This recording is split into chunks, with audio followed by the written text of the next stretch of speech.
Welcome to the 83rd Annual Sturgis Motorcycle Rally. We are at the Hall of Fame induction ceremony with Grease and Gears TV, honoring those individuals that have bettered and made the motorcycle industry what it is today.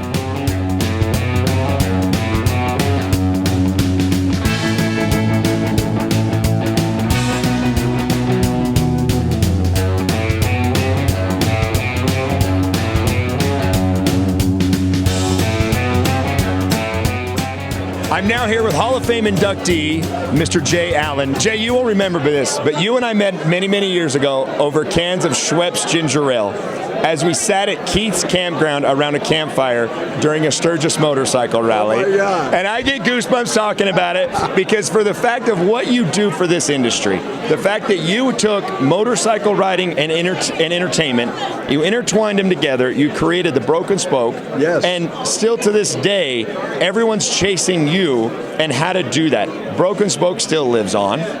You live on. Oh, absolutely. And now today we get to honor you, not only for what you did with motorcycling and entertainment, that fusion, but your land speed records. I mean, are you holding, what, 40, 50? 55, yeah, 55 land speed records. But, you know, it's the love of the motorcycle, and I felt like I'm the ambassador. I'm the guy who says, I've been hooked on this since I was 12 years old. Let me take you on a ride. You could become one of us. And once they do it, it's boom, it's set, you know. And so I feel like I'm the ambassador of the motorcycle world, and one of the many, but that's been my thing, is sharing the love and passion of the lifestyle and riding, and also helping a lot of the fabricators that need a venue. That's what I use my bar for. Guys like Billy Lane and Kendall Johnson, and, you know, I mean, so many of them that were coming up in those days. Man, come to my place. Let's make a big deal about you, because you need to be seen. You're talented. And then once they get famous, Discovery Channel was a big deal. Yeah. Then my customers, you got to meet Kendall Johnson, you got to meet Billy Lane, you got to meet Rick Fairless. You know, so I'm the guy who had a great role in this industry, and I'm not done. You know, I mean, as long as I ride my motorcycle, set land speed records, and do rallies across the country, I'm going to spread the love and be the ambassador of the motorcycle world. That right there is well said by a man who's being inducted in the Hall of Fame, who's finally being honored. Personally, I think it's taken a little too long, but we're here now. Yes. So one last question before I let you loose. Yes. Speed Week's coming up. Oh, I'm already there. It's already there. You're ready to go? Yes, sir. I've already been on the salt. To get here, because I'm so honored, so humbled by this award, I got up at 4 o'clock at Bonneville yesterday, got on my FXR, rode in the rain to the airport to fly here to get this award, but no, I'm leaving in the morning, going right back to the salt. So how's it looking out there? I know there's quite a bit of water. It's water. Speed Week, I think, is a bit of a wash, but I'll go up to Idaho, camp out my race truck for a couple weeks, and Lord willing, some hot sun, some winds. I'm going after world record and AMA records in 2 weeks, and hopefully I can accomplish that. Okay, well, I live in northern Utah. If you need a place to stay when you're setting those records, you just hit me up, because I've hit you up. Yeah. You can hit me up, but congratulations. Congratulations. I'm here with the legendary Donnie Smith, who is receiving this year's Arlen Ness Lifetime Achievement Award. Donnie, I know that you knew Arlen. You rode with Arlen. You spent time with Arlen. What is it like to be recognized for a lifetime achievement that he founded this? You know, I got into the Hall of Fame in '95, and Arlen put me up for that. So this is like...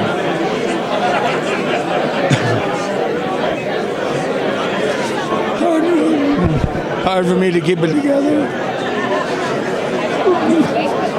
But, you know, I'm blessed to know the people I got. I feel I'm just blessed. I don't know what else to say. I've always worked hard, and I always said that I don't have to brag about what I do. If they like what I do or not. And Arlen and I, they brought him to a show in Minneapolis, and then we kind of hooked up, and then we got involved in the Hamsters with Dave Perowitz and some of the other guys, and here we are. Yeah. You know, 45 years with the Hamsters, you know, and you know, I've been here 51 years in a row. Never missed it. Never missed Love it. Yeah. I get a better recognition out of South Dakota than I do my home state of Minnesota. I've got 2 keys to the city here, and I would at my table at our banquet. Larry Rhodes, the lieutenant governor, sat with me, give me one of their freedom coins. Well, congratulations. It's an honor to talk to you. Enjoy the afternoon. Right. So not only does the Hall of Fame ceremony bring out the legends in the motorcycle industry, but I'm here with Pat. Now, Doobie Brothers, like I have goosebumps even talking to you. What's it like bringing your fame and everything that you've created that we all listen to the music still as we're riding down the highways, and I know that you're a rider yourself, so tell me, what's it like for you being here in the Hall of Fame ceremony? Well, I'm just, a diminutive figure compared to some of the giants in motorcycling. So, I'm here to, add my congratulations to the inductees, and I've been to the Sturgis a lot of times, and to the breakfast many times. Well, and here's a question I have. I spoke with your wife earlier. Do you recall the year she was inducted? No. Yeah, we all have a note somewhere about what it is. Well, it's an honor to have you here, and thank you for the sacrifice that you've made, but also the music that you've provided us. Again, it's one of those pieces that we all carry as a motorcycle rider, to listen to the music that you created, but also what you've done with your wife and your family to better motorcycle riding.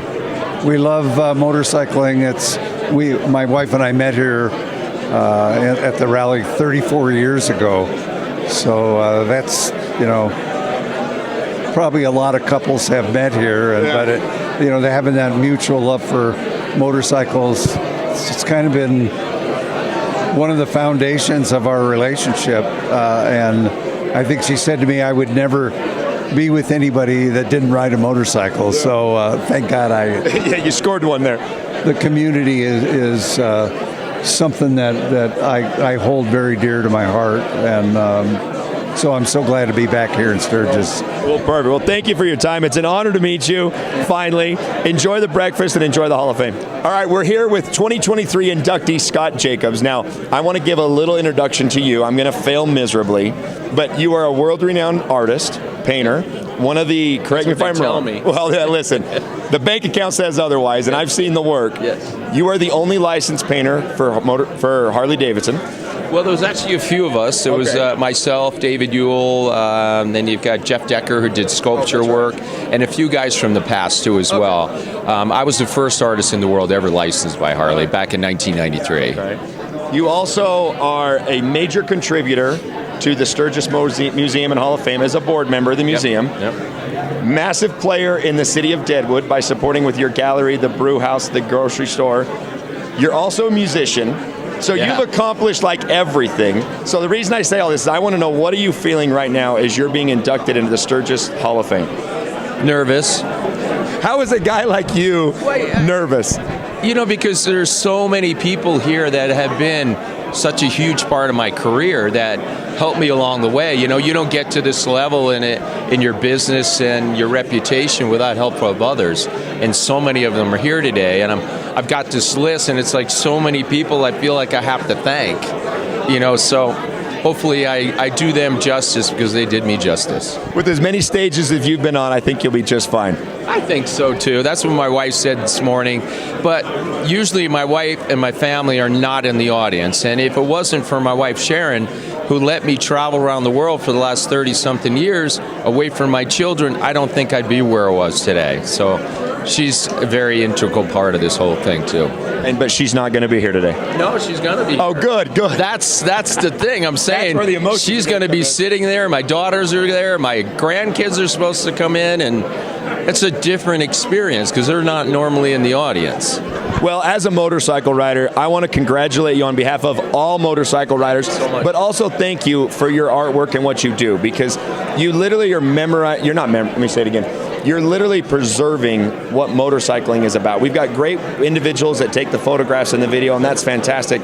But you've taken your own artistic spin, and I think you've opened up the world to what motorcycling is all about, to those people that maybe don't share this passion yet. Well, I was thinking about it yesterday. I was talking to somebody in my gallery yesterday, and I said something to them which I wrote down. It's a new quote I came up with, and hold on, I got it in my pocket. I got to read it to you because I think it's pretty cool. I'm going to patent it. No, whatever you have to do. I said you can tell a story as easily with brushstrokes than you can with words. It's amazing. Meaning that when I do a painting, maybe it has people in it. and they're doing something. And I don't have to tell you what the meaning of that painting is, that the brush strokes did all the talking. Yeah. You know, so all the artists that are doing paintings for Harley-Davidson, we're documenting the Harley lifestyle on canvas for generations to see. All the images that I do, that David Yule did, that were licensed pieces, they're all part of the archives. So 100 years from now, you know, say you own a beach towel company, you could go into the archives and you could pull images out of there that I did say today. And they can live on and on and on. I mean, think about how many people go to museums around the world every year. It's one of the most attended things that you see in the world. And I'm part of that. I mean, the journey that we take as an artist, we start with an idea. We start with a blank white canvas, and we have this relationship with that is just like nothing else. You know, you could do a person, and now you have a personality looking back at you. I mean, that transformation from white into 3D or whatever the hell it is, it's truly amazing. I'm honored and pleased to be able to be part of it. Well, congratulations. Thank you for the artwork. It's an honor, and it's well-deserved to be in the Hall of Fame. So not only at the Sturgis Motorcycle Museum and Hall of Fame do we have Hall of Fame inductees, but we have walking royalty or icons. And I'm here with Ed Kerr, one of the founding members of the Hamsters USA. Ed, how many years have you been coming to the Hall of Fame ceremony? I've been coming to the Hall of Fame for probably 10 years. So 10 years. Now, correct me if I'm wrong. My dates are wrong. I know it. Was it 2019 that the Hamsters were inducted in the Hall of Fame? It was. All right. That was a shot in the dark. Don't think I know this stuff. I was like, I think that's when I was here. So for you as now a Hall of Fame inductee, you're in the Hall of Fame with the Hamsters as the founding member. What is it like seeing the new class coming in this year? Oh, it's a good opportunity to see new guys, and it's, you know, those guys are just wowed about being in the Hall of Fame. I mean, they couldn't. I know Chris, whenever he gets up there, he's got to open his shirt and say, yeah, I got inducted in the Hamsters yesterday, and now I'm in the Hall of Fame. So what a year for that guy. Yeah, he's crazy. He's crazy happy. Well, it's an absolute honor to have you here. I know it's one of those things that most people probably come up and bug you all day long, want to shake your hand, want to thank you for not only what you've created, but what the Hamsters do every single year, not only for the motorcycle industry, but for also those charities that are so near and dear to the heart and the organization. It's a good day out, a good day to ride with all my brothers, and to come here to see Chris be inducted in the Hall of Fame. Well, again, thank you for your time, Ed. Thank you for what you do in the motorcycle world. And like I said earlier, I'm honored to have one of the guitars that you had commissioned. I'm going to use that lamp very, very well for a long time and years to come. So welcome to the Sturgis Motorcycle Museum and Hall of Fame ceremony. Do me a favor, just for the camera, introduce yourself. My name is Chris Summer Simmons. And Chris, tell me, what is it for you? What does it mean for you to be here this morning? All these people. I mean, this is our yearly. I've been doing this, I don't know how many years, coming to this breakfast. It's just amazing. You know, everybody is so busy at the rally, but they saved this morning to come together.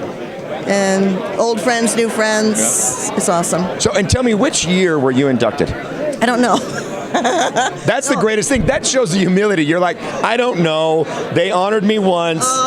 Back in the horse and buggy days. And yet, here's the thing. You're still here fighting. You're still here doing the good work, helping motorcycle riders, helping the motorcycle industry. So what do you think of this year's inductee list? I look at the list every year and I'm just amazed, and I'm so happy for them because I know it's such an honor. I mean, like you said, I don't remember what year I was inducted, but it doesn't really matter. No. It's so cool that your peers honor you, and I'm here to honor my friends and new people coming in, so it's great. Well, that's fantastic. Thank you for your time. Appreciate you being here and doing everything you've done. And it's great to see you come back as a member and an inductee year after year to support the new class. Every year, I'll be here. This year's Freedom Fighter is actually going to the one and only Russel Radke with the Soldiers of Jesus, correct? Soldiers for Jesus Motorcycle Club, yes. So, in my opinion, the Freedom Fighter Award is, don't tell anybody else here, I think it's one of the most prestigious. Because everybody else does great accomplishments for the industry, and that benefits everybody. But Russell, this year, you're being honored because of all of your work in bettering riding for us. Not just bettering our machines, but bettering our experience and bettering our opportunities. What's been your passion that's driven you all of these years? Well, it started off with profiling. because as soon as you put a patch on, you get profiled. So it started with profiling, but I think most of the people, especially those in the industry, don't understand the threat that is coming our way. Autonomous vehicles, electric vehicles, they don't have a spot really fit in for motorcycles. So if there isn't somebody fighting in DC against the things that they're trying to do, look at how many motorcycles have been taken out by Teslas and some of the auto. It's funny how their technology can't read our two-wheel vehicles. Well, if it can't read us, it can't read a woman with a shopping cart or a kid on a bicycle. Very true. So I think that, and they're not making them at this point in time. We're trying to stir them to where they start, and that's some of the passion behind what we do now. The MRF is the only motorcycle lobbying group for federal legislation. They're the only ones fighting for our freedoms, and it's important to be a part of it. So that's where my passion is. It's fantastic. It started with profiling, but it's went into the industry and the things that are going to control us over the next 15, 20 years. If somebody doesn't do something, we're going to go away. Oh, very true. Well, as a rider, it's something that's, I don't think enough riders pay attention to the work that you and other good folks are doing behind the scenes. So as a rider, I personally thank you for keeping us safe, making sure that the AI doesn't take me out. Yeah. I make the joke that Skynet is real. It is. And it's coming. It is. Unless Russell has his way, he'll shut it down. Well, here's the funny thing. Most people don't know it, but we're all carrying cell phones and we're all working off of 5G. Well, 5G was originally designed for communication between automobiles, but there was more money in it, so they took it for our personal cell phone use, and they're still using an old, antiquated system for the automobiles, and they're not communicating well. So you know how you drop signals everywhere when you're using a 4G, even a 5G? Well, that's going on between the cars. So what good is an auto assist if it doesn't even communicate and it doesn't recognize the car beside you? It's a flawed system. It's a long ways from being perfected, and I don't want to be considered a casualty, an acceptable casualty, because they don't have the bugs worked out. They're going for 0 fatalities by 2030. Not going to happen. They're not ready for it. And they're not even including us on motorcycles. No, we're second thought. Well, Russell, congratulations. Thank you personally for all your work. Thank you. And for bettering all of us here on the motorcycle industry. It's a huge honor. Well deserved. Thank you. So we are here again at the Sturgis Motorcycle Museum Hall of Fame, and I am here with Mr. Kiwi Mike. And Kiwi Mike, you have, in my opinion, I actually have goosebumps here, no joke. You are receiving the Kickstands Down Award for Bert Munro. Tell me, what do you feel in this moment? Nervous as hell. I really am. I've sort of blown off. I haven't written anything until this morning. I just sort of was trying to be calm and collected. As I'm amongst my peers here, but it's sort of just hitting me now. Well, I'll tell you, it's a wonderful thing. I don't know if you know yet, but we actually have Bert's bike, the world's fastest Indians, actually in the ballroom. So spoiler alert to you. I'm hoping that the energy is coming off of that bike, helping you out, knowing that it still holds the land speed record for the 1,000 cc and below motorcycle. Yes. Which is phenomenal. But as an Aussie, breaking... New Zealand. I'm sorry. That's okay. Yes. Got the two confused, right? Let me go with a different question here. That's a good confusion, though. I don't know, unless it's an insult, you may hate that and be like, no, don't you ever. Not at all. Okay, so as a, let me start over here. As an avid Indian, writer, creator, builder, what is it like to actually honor Burt and his world's fastest Indian? I got to take myself back to being involved with the movie. I got involved and I bought my first Indian in 1978. That's when I had enough money to buy one, and that's the year Burt passed away. So I never got to meet Burt, which is one of the unfortunate things in my life. Yeah. However, being involved with the movie, Roger Donaldson, the director, had asked me to be involved with this. I supplied parts for the bike. I was a technical director on it, maintained the bike, long hours at the Salt. But it was, being on the Salt in the 60s, the whole setting was the 60s. So, you're out in the middle of nowhere. It's like an island you cut off from the rest of the country. And the whole setting was 1960s, around 62. So everything was period correct. And it was like I was there. We started the Streamliner up for the first time, the replica one. And it was on at that point it was actually on Wendover airstrip, and the whole world. I mean, this is the first time the replica had been started, and the bike was noisy. I mean, we're over the engine. It was obnoxiously noisy, but then there was just a period of time where the whole world went quiet and just zoned into Burt, what it would have been like for him to have that bike going for the first time, that engine going. See, and that's amazing. I didn't know your influence you had in the movie. I've always felt this little bond and connection to the movie. I've always loved Indian motorcycles, but I live in Utah. I go to the Salt every year when we were racing, of course. But as a boy watching that movie, it was like, oh my gosh, that was right here. Had no idea. And so for me to see Burt actually represented and honored this year, to me is really exciting, and it's really cool. I think it's a great accomplishment for you as well to be doing this. Yeah, I feel very honored to be part of this, receive it on his behalf. It's he's truly a legend, he's inspired so many. There was a resurgence at Bonneville, Salt Flats racing, whether it be cars or motorcycles. He had a can-do attitude. That's the Kiwi attitude. When we were growing up, that's what we had back in that era. There wasn't a whole bunch of money. People think you got to have a whole bunch of money to do these things. He didn't. Hayes Hardware sponsored him a lot in New Zealand. So, in the U.S. there was Sammy Pierce yep. Indian, and that was his base over here. Yeah. And people loaned him stuff, helped him out. He stayed at their places. So people think you got to have a lot of money to do a lot of this stuff, and you don't. No, you don't. Well, it's a pleasure talking to you. Thank you for doing this. Thank you for honoring Burt, and we'll see you inside. Yeah, nervous. Go get a cup of coffee. So we're here at the Sturgis Motorcycle Museum and Hall of Fame induction ceremony, and I'm honored to be standing here with Chris Callen. Now, Chris, listen, I know you really well, and I know you're like on cloud 9 right now. I want you to come down a little bit with me and talk to me about your start. Now, I know you started dirt riding and racing and everything else. Tell me, what got you into motorcycling? Honestly, man, that's one of the proudest things for me to be here today to talk about is the fact that motorcycles, I say this all the time, it's in my writing that motorcycles saved my life, but the truth is I came up in a really bad environment, and through meeting motorcycle people and motorcycle culture, I learned the values, like key values that you learn in your formidable years. I learned them through motorcycle people. I learned respect and honor and commitment, and I learned to become a man through motorcycle people and the lessons that they gave me.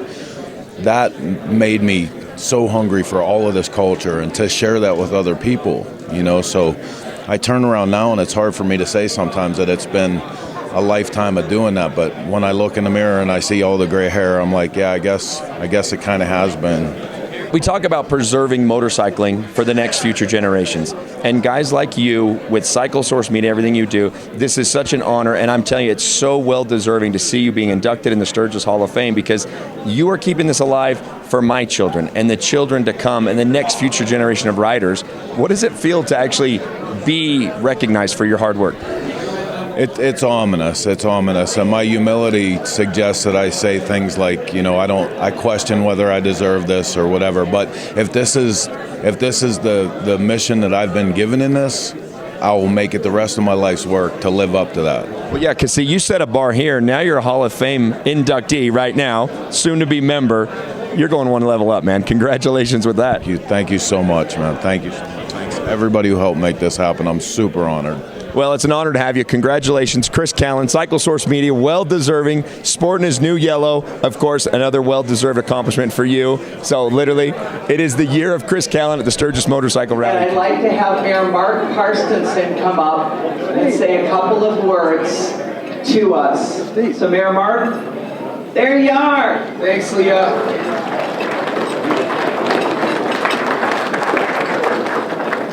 So I'm always instructed to give the welcome and say a few words, and I usually don't speak too long anyway, but I appreciate everybody's attendance here, appreciate everybody's drive and what we do to make sure the history is recorded, the people that have come and gone are remembered. The industry keeps growing, but we only go forward by knowing how we got here. So the museum does that well. They're a great partner. I'm one of the newest board members of the Hall of Fame. This is my 13th year as mayor for a rally. I've been to decades and decades of them. Certainly changed over the years, but the one thing that's constant is the brotherhood, the fellowship, the beautiful Black Hills, and just understanding God's grace. So appreciate everybody coming out. Enjoy the rest of the rally, and come back and visit again. Thank you.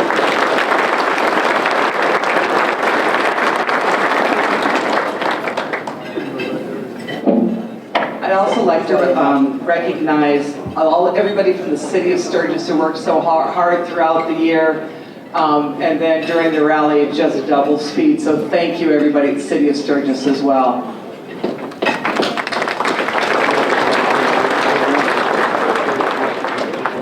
Our Hall of Fame breakfast sponsors support much more than the event today. They support the museum all year and focus on promoting the Hall of Fame. I want to start by recognizing our title sponsor, Law Tigers. Law Tigers fights for injured riders across the country with free resources and first-hand experience. But more than that, Law Tigers supports nonprofit organizations and stays true to their mission of giving back to the motorcycle community. With that, I'd like to recognize Ari Levenbaum, COO and owner of the Law Tigers. Ari, come on up. Good morning, everybody. My name is Ari Levenbaum, and I'm with the Law Tigers, America's Motorcycle Lawyers. Those of you who were here several years ago might recall Jared Meese being up on this very same stage, accepting his Hall of Fame award and joking about the obnoxious number of Law Tigers signs and billboards everywhere you drive. I'm sure you all can relate and see those everywhere. I'm proud to share that as a result of his snarky comment, we've doubled that number this year. We're going to triple it next year. Just kidding. Line up, by the way. Just kidding. On a more serious note, I'm up here to present the Law Tigers Hall of Fame Hero Award. Each year, the previous year recipient is tasked with nominating someone who has made a significant and lasting impact on our community. Last year, Crystal Hess, who is sitting over there, was our award recipient. With Crystal's assistance, this year's Law Tigers Hall of Fame Hero Award goes to Teresa T. Contreras and her organization, Real Deal Revolution. Give her a round of applause, folks.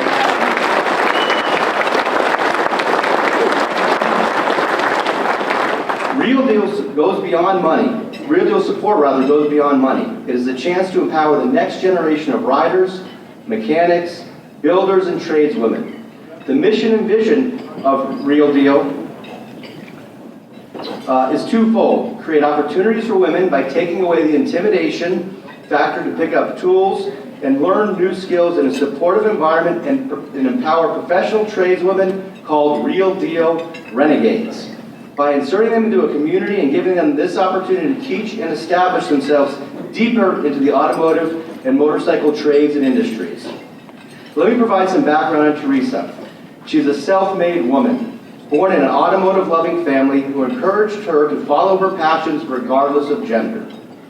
So began her life as a machinist, graphic designer, custom painter, wife, and mother. Her custom work has been on display through various magazine cover stories, been seen on countless television shows, and been recognized by her peers on the SEMA show floor as part of the first all-female team to build a vehicle for this iconic industry trade show. In short, Teresa is much like a dynamo on an engine. She continuously provides the energy and spark to inspire women to follow their passions and become mechanics, painters, welders, and builders. I would also be remiss if I didn't include Jessie Combs as part of the success story that is Real Deal Revolution. Give her a round of applause right away.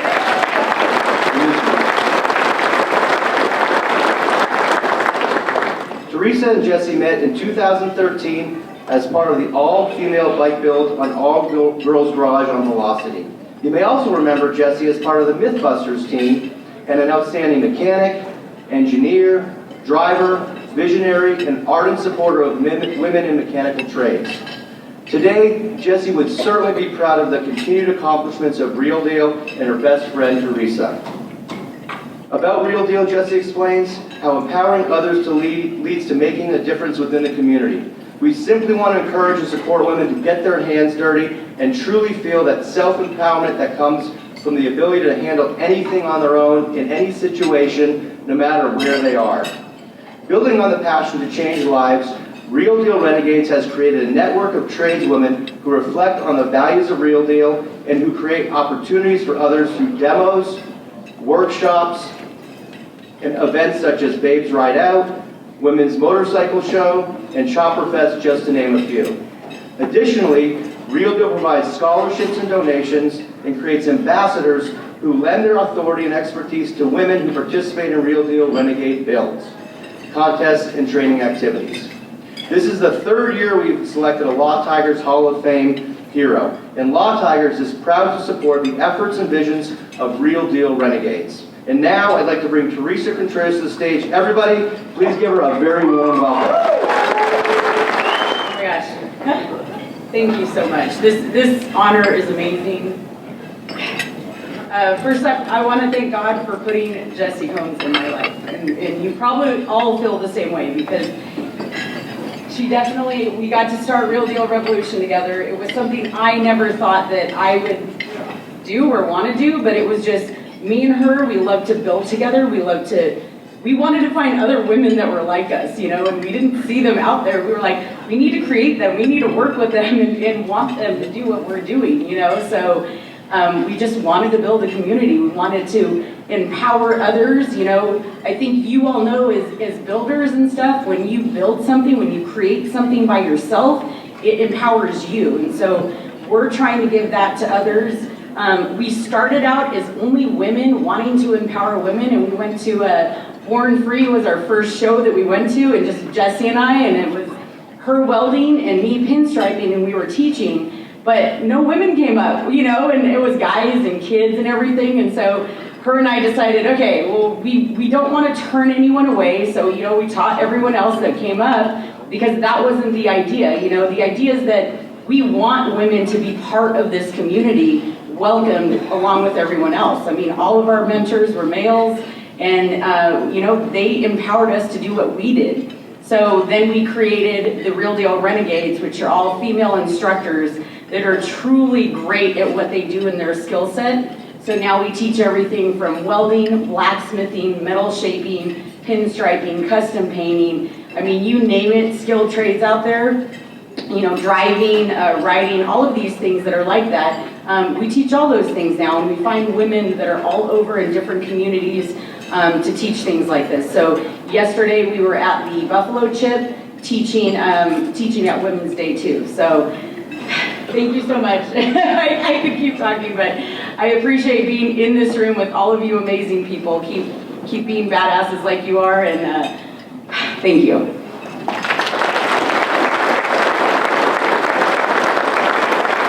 I'd like to thank the Parawitzes for making this beautiful trophy, the skateboard, which we'll be giving along with a $2,500 check to help with the organization. I'd like to start out our ceremony by recognizing our we've recognized our title sponsor with Law Tigers. Nino 925 is once again doing our Hall of Fame rings. Thank you again, Frank, for those beautiful rings. And for our Platinum Plus sponsors, our Platinum Plus sponsor is Honda. Thank you very much for your generosity, Honda. Our Platinum level sponsors in alphabetical order, Black Hills Harley-Davidson, Brock's Performance, Corbin, Dave Perowitz and the Hamsters USA, Harley-Davidson Motor Company, Indian Motorcycles, Rock Casino Deadwood by Hard Rock Casino, and Trask Performance. Thank you all very, very much for your support and generosity at the museum.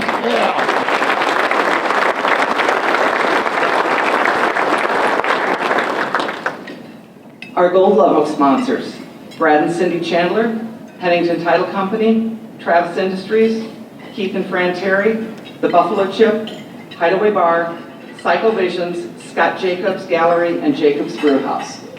Thank you.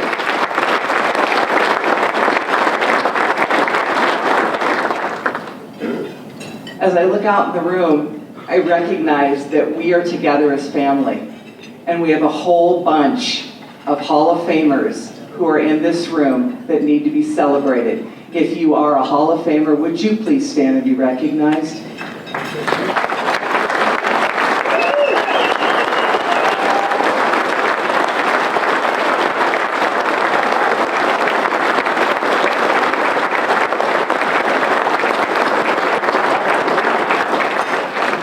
Thank you for your contribution to the lifestyle, the sport, the culture, and the industry, because this is really a hall of greatness.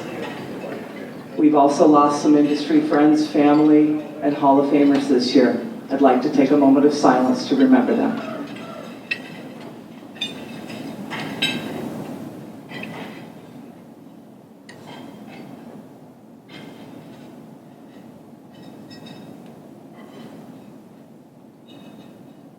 Amen. You know, it's been a year since we've all been together, and a lot of things have happened for all of us. And I'm really, really excited to tell you that our museum is as strong and as vibrant as it has ever been. Thank you to gracious and generous donations from the Hamsters USA and the Davidson Family Foundation. And thanks to them and the careful management of our funds, we're able to continue to grow our experience.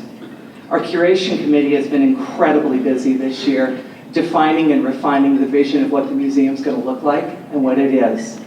And I can't say enough about them. And the generosity of the McGraw Family Foundation and Travis Industries, if you haven't gone to see that 1920 cycle shop, there's a free admission ticket at your table. Go look at it. It is amazing. We are continuing to grow and change the museum and provide that best experience ever for all of our guests. So at your table, there's a ticket. Please make sure that you come in and check us out this week. We've got a lot going on. Downstairs, we've upgraded our racing gallery featuring flat track racing, and through generous donations from the Buffalo Chip and the Biker Bells, the women's racing gallery and the women's custom gallery have gotten a full refresh as well. And featuring 2 custom bikes built from women who build in South Dakota. So that's pretty cool there. Each program also has a donation card because, as you know, your generous support of events like this, coming through the door, are all supporting the museum as well. We are a 501c3 nonprofit organization. We're dedicated to preserving our history and telling the stories. We can't do that without your support. There's a card at your table if you feel so moved. There's a Venmo on it. There's a PayPal on it. If you'd rather give a different way, give us a call. The phone number's on the back, and we'd really appreciate your generous support. The museum is vibrant, it is living, and it's because of you. So thank you very much.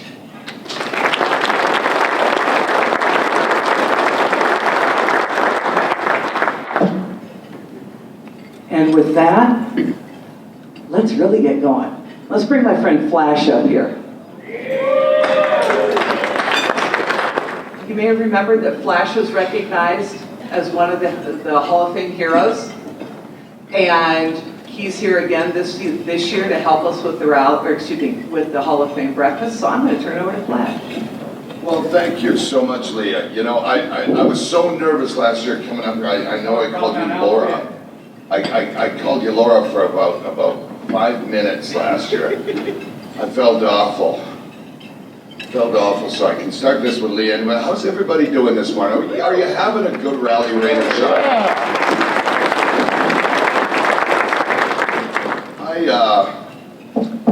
You know, it's kind of interesting. We're at this place, this entity, this thing called Sturgis, and I realize Sturgis is a town in South Dakota, but you know, let's face it, Sturgis isn't Sturgis without us, without all of us.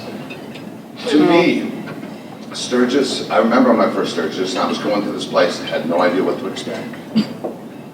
38 years later, I've come to realize that Sturgis is a place where dreams are made. Sturgis is a place where dreams are broken. Some people make money here, some people lose money here. Everybody finds family here. Proposals are made, weddings are done.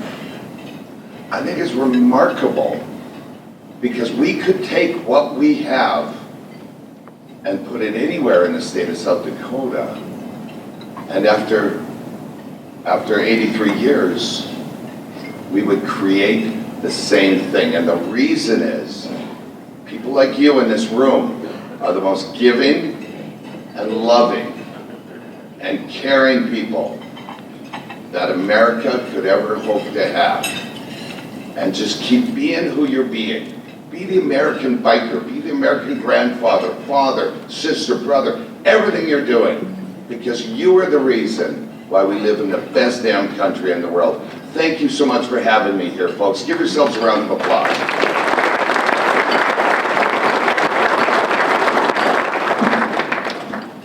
So, the purpose of this ceremony is to recognize and honor those who have made a significant impact in our industry, in our lives. The Sturgis Museum, Motorcycle Museum and Hall of Fame, the inductees are the foundation of the motorcycle industry. We've got the creators, we've got the builders, we've got the activists, and we've got the riders. We have you.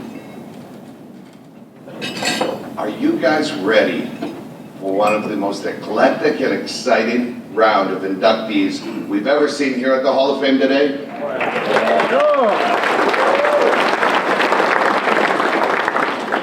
Well, it's time to welcome the class of 2023. And I have such an honor and privilege to be able to introduce the first video of a personal friend of mine. Let's get this rolling for Jay Allen. You can summarize Jay Allen's life by saying he did it with passion. Whether it was the first broken spoke, the 55 land speed records, or emceeing events around the company. Jay Allen described his early childhood as wonderful. He spent summers with his grandfather at the ranch. His grandfather, a veteran of the Spanish-American War, was one of Jay's first mentors. Early on, Jay's life was a balancing act, from running free when he was with his mom in Southern California to the guardrails and structure of living with his dad. Jay didn't grow up in a motorcycling family, but when he was 12, he bought his first motorcycle, an $8 Suzuki 50. Jay recalls that the bike did not run, but he coasted over to a neighbor, Mr. Drayton, who could fix anything mechanical. In short order, he removed years of neglect and the bike ran. Jay had his first taste of motorcycling and the true freedom all riders know. That Suzuki was liberating for Jay. He could jump on and just go. Jay had a life-changing event one night when his mom asked him to run to the store for a pack of smokes. He was hit by a 1963 Impala and did not walk for a year. He went from being an active, athletic kid to being humbled by his accident and the healing process. He got a small settlement from the accident, which he used to buy a 1959 Sportster. That Sportster and a black and white quarter-horse paint were his sole means of transportation. After being kicked out of the house at 16, he went to work as a farrier apprentice and at 7-Eleven. Jay kept searching for a meaning and purpose in life. He bought a one-way ticket to Hawaii.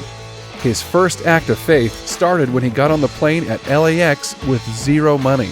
All he had saved was in his windbreaker, and the jacket was stolen at the airport.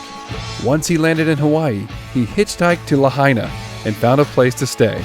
He met Ardella, who put him to work in the diner within a week. He was hired as the head banquet waiter at the Sheraton Maui. All the time, he was living in a cave. He came back to the mainland and reconnected with Claudia. They had a daughter, Andrea, together. Jay had been without a bike for a while. Then, another life-changing moment. Jay had run to town to get propane. There at the gas station was Arlen Ness. Jay ran over and talked with Arlen.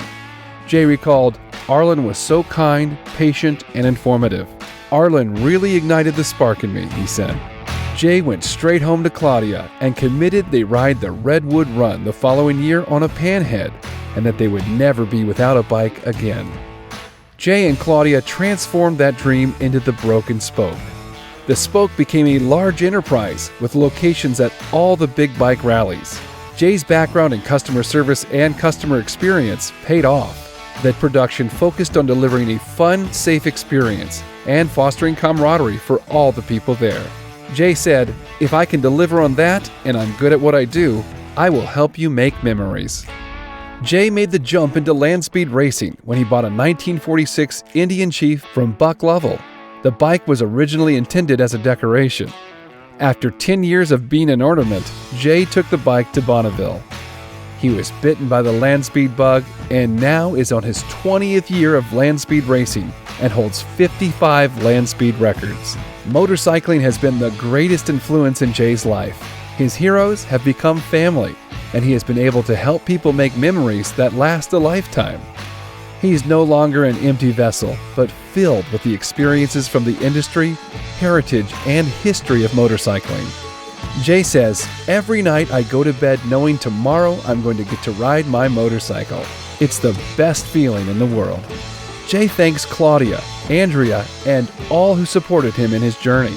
He is humbled to be inducted into the Sturgis Motorcycle Museum's Hall of Fame.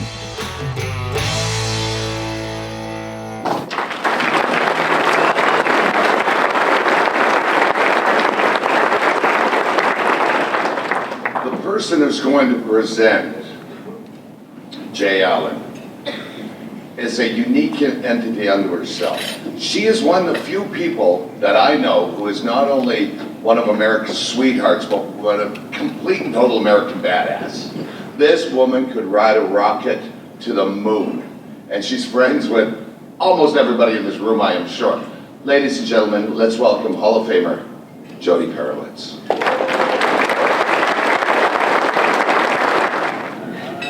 Good morning, everybody. So when I was asked by Keith Terry to introduce Jay Allen, I was truly honored and humbled. You know, humbled is a big word around here. If you've been inducted into the Hall of Fame, you know what I'm talking about. So anyway, I figured I'd give you guys my side of Jay Allen because you already got the technical side. You already read the book, you know the facts and everything. So him and I share a passion for racing. Before my first experience on the salt, Jay shared his stories and taught me about the ever-changing conditions of the salt.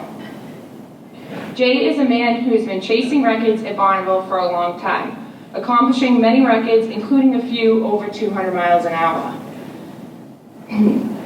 This guy is always eager to share his experience with me. So the thing about the salt is, you can't ask Siri or Alexa what it's going to be like. You have to hear it truly from people that have been out there that have actually tasted the salt. Jay quickly became my mentor on how to handle this foreign surface and a lot of horsepower. Him and I have had many passionate conversations about the salt and motorcycles in general. I had an experience on the course at Bonneville, and when it happened, I could hear Jay telling me about a similar experience he had, and it was his words that got through my head in that moment that saved me out on the salt. I used to hold 17 land speed records, but I recently lost one. It was taken by Jay. So in a way, I am honored that my mentor is now faster than me. That is until I get back out there, Jay. The salt is just a side hobby of this guy. He is a pioneer in the entertainment world, mixing motorcycles and fun, creating the broken spokes. If you have ever visited one of these, you know what a great place it is to hang out at during the rallies. emceeing most of the activities at the Broken Spoke, he has become a celebrity and a brand ambassador for these bars as well as the motorcycle industry. Friendly and knowledgeable, many people flock to Jay, including myself.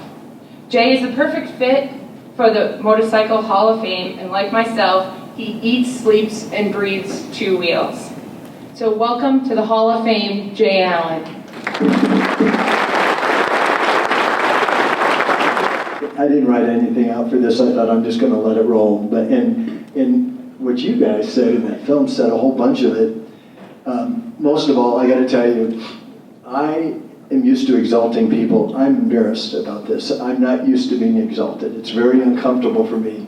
But I am so humbled by the people in this room. And God, when I look at Mr. Sugar Bear and Donnie and Dave and all you other icons out there, and so many people that contributed to this industry. It makes me think of a puzzle, because me at the Broken Spoke, to really run an operation, the trash person, the toilet person, the beer stockers are just as important as the guy that owns the bar, if you can make that experience and really create those memories for your riders. And that's what this room is comprised of, the puzzle. And what I'm realizing by standing up here is I am so honored to be a part of that puzzle. It just blows me away. But I'd like to tell you, we all screw up in life, and I started out, I never missed Sturgis for 30 years in a row, not one. And I started out at Mr. Al's Swap Meet. And I manufactured deerskin riding gloves. We had sheepskins. They were called Sure Shots. And we had knives.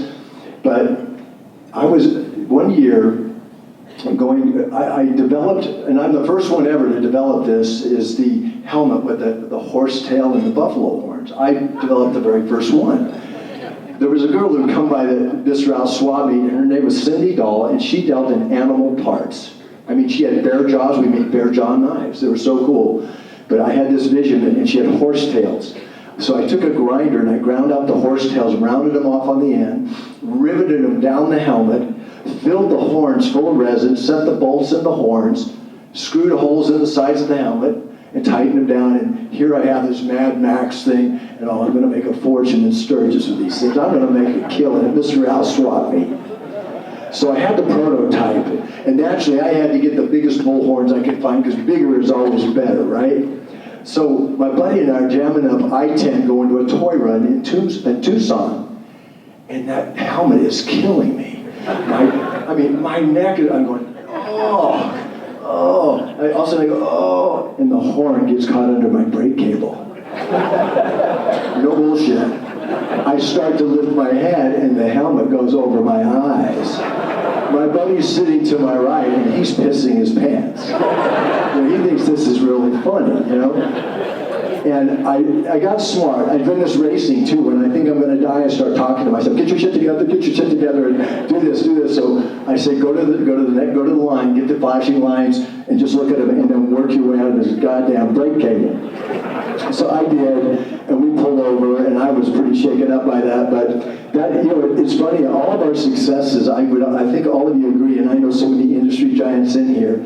We succeed by failures, and those failures are some of the best stories there are, right? But 30 years at the Broken Spoke, all I could say is a synopsis is all the relationships with the people that brought me all my products, and the customers were just phenomenal. But more importantly than anything, first off, I hope I did make memories. People say, well, what do you do for a living? I said, if I'm good at what I do, I make memories. And you guys come back and share those with me.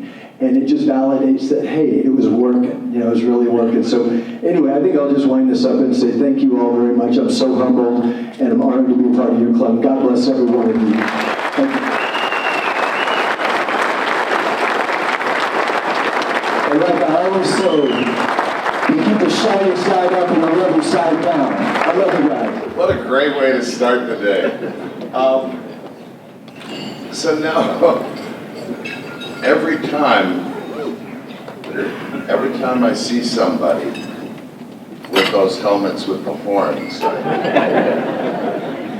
because I always think, who wears that stupid shit? And then somebody shows up with one. It's like, what do? It's like you get in the mirror, you get the helmet, you put it on, and you go, nailed it. Right? Oh my gosh. Jay, I would not have the privilege of standing here if I never met you 25 years ago. Not only is Jay the most extraordinary MC and host you could ever ask for, but his true passion, I believe, is not only sharing love, but sharing the love and educating people on the history of motorcycles and paying it forward to our veterans. And you have always done that, and you taught me that. Personally, I thank you for that. Ladies and gentlemen, one more time, Jay Allen.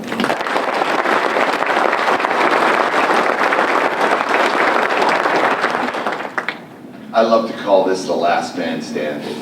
And the reason he's the last man standing is because he bloody worked for it and he deserves it. Let's roll a video on Chris Callen. Chris Callen is a lifelong motorcycle enthusiast and often asserts motorcycling saved his life. He grew up in a rough setting on the outskirts of Pittsburgh. Through his interactions with motorcycle people, he found a passion that would bring him through it all and show him a better way.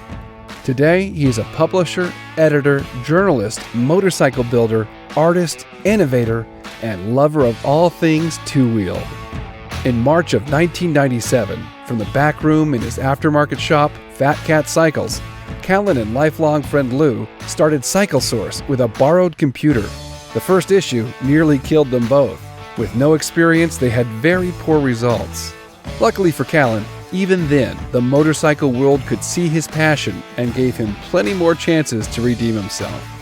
Callen was the first to acknowledge the next generation and ushered in the young, upcoming builders that may have not been recognized otherwise. From this early offering, Callen was involved in starting the Lipnicki Lot in 2008, a collection of these younger builders who traveled around the national circuit. Growing up in southwestern Pennsylvania, woods racing was in Callen's blood, so any type of competition on two wheels suits him just fine. In 2010, he raced in the first Hokahay Challenge, a 10,000-mile race that went from Key West, Florida to Homer, Alaska. He helped build the Good Old Days Raceway. He's raced at the drag strip, flat track, motocross, and vintage racers in the Sons of Speed.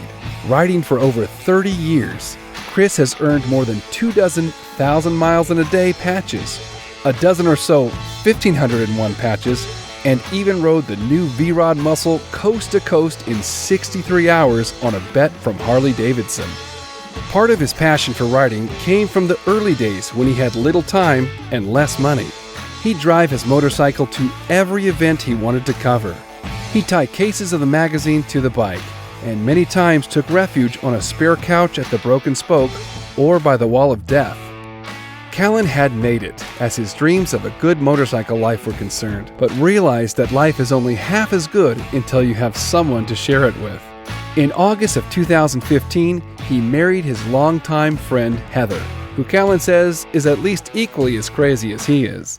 Together, the two became unstoppable, pursuing new stories, new events, and new media outlets for Cycle Source. They started Grease and Gears Garage in 2016 at the Broken Spoke in Sturgis. With a cell phone on a stick taped to a bucket, they launched the first ever live stream from a motorcycle rally, featuring tutorials in front of a live audience, and broadcast it live through Facebook and YouTube. Soon, the production quality improved. Chris learned more on this format and started a new form of motorcycle program called Shop Talk by 2017. Digital broadcasting was new, on fire, and just in time. In 2020, when the world was locked down, Callen started 5 other shows.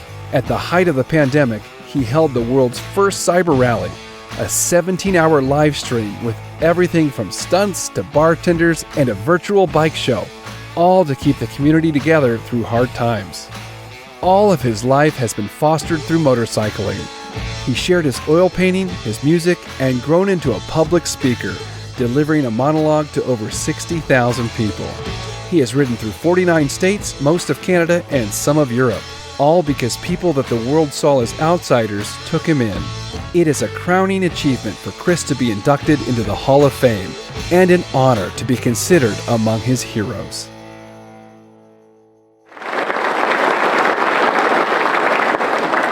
To introduce Chris Callen, I would like to introduce one of Sturgis, South Dakota sons, father, grandfather, builder, mentor, and friend, Hall of Famer, Brian Clock.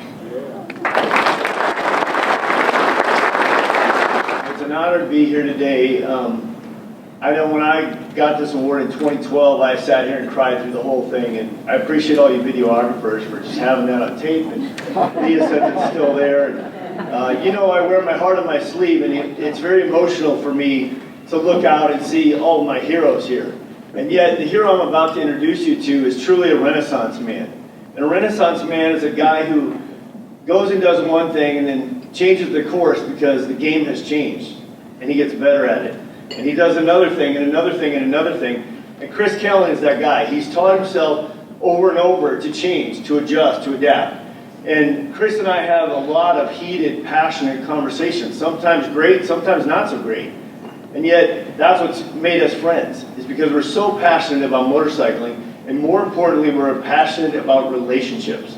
And Chris and I say it all the time, that relationships are everything. In that video, you saw that picture of Chris with his bagger out on the salt. On that bagger, on the back of it, was a tank. It was an urn with his mom's ashes. He rode her all the way across the country to take her to the fastest place on earth. And to share those kind of things with somebody is truly what motorcycling is all about. Most recently, I went to Boston and was on my way to Boston and I called Heather and I said, Heather, what's your address? I want to come by the house. I want to see where Cycle Source is. I want to see the headquarters, right? She goes, oh my God, like how far are you? I go, not very. She goes, oh, seriously, Brian, it's a mess. I go, we all live and we all do these things, right? Our trucks are a mess, our houses are a mess, but we're living, we're breathing it, we're doing it, right? And so she said, Chris is, over here doing something. I go, don't lie to me, he's napping. She goes, no, he's not napping. And seriously, he's out in the garage, but I'll get it for you. Well, when Chris calls me back, I said, Chris, is there anywhere we could go, eat or do something? I said, if we went on a ride from your place, could we go somewhere? He goes, yeah, there's this cool little place here. And said, we'll go down the street, whatever, to this place. I said, what about, I don't know, I went by Betty's ice cream shop or something, right? And he goes, no, that's not the best place. There's this other place we go get custard. It's better than that. I go, yeah, but this place is really cool. It's kind of quaint. It looks like this. It's this. It's this. He goes, oh my God, you're here. I said, yeah, I'm right outside your door, buddy. Because I just went by this little ice cream place. And that's the relationship we have. And yet I went in there and in the caverns of the house, right, is the birth of Cycle Source. It's everything's there. And he and Heather worked so hard at this. Her side's all neat and clean. This is Chris. There's oil paintings, there's chopper stuff, there's cool books, there's screens everywhere. And that's who he is. He runs so hard. He makes everything happen. And yet, every one of you in this room has interacted with him at some point at some event. And you know why he's that tired. You know why half those pictures are him laying down. That's him getting 5 minutes, right? So without further ado, please bring my friend to the stage and honor him as not only a fellow hamster, but a 2023 inductee into the Sturgis Motorcycle Hall of Fame, none other than Chris Callen himself. Give it up.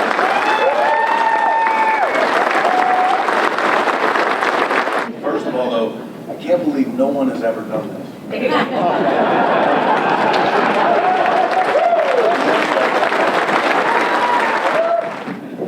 I've worked with a microphone a couple times, but it's harder in this room because I can't walk up here and go, hey, Sturgis, how we doing? It's not going to work. The substance of what I've always done are the stories that are in this room, the people that are in this room. And the things that make this so great, the people, the stories, is how we take care of each other. That's the whole reason I'm here. From a background that I have with a drug addict mother and all kind of rough stuff I could tell you about, it was motorcycle people that brought me in. And they taught me the important lessons in life. They taught me what was good. They gave me a chance. And a second chance and another one. And every time I messed up, I got a little bit better, and they put up with that. And they helped me, and they gave me the courage and the confidence in myself to keep coming back and keep telling those stories. In the end, what I learned was that was me building a platform so that stuff would be there for the next person that was going to need that chance. And that is truly the biggest honor in my life. If I can be part of that at all, I've done something special. Because everybody knows, anybody that works in this industry, the money comes and goes. You might make it, you might fail, you might get a chance to make it or fail again. But to actually have your name in the history books of this, to say that the thing that you loved your whole life, you got to participate in some way, small or big, you got to make a difference there. That's worth every dollar that they could give me. And I've been privileged for that, only because of all of you people. So thank you so much for that.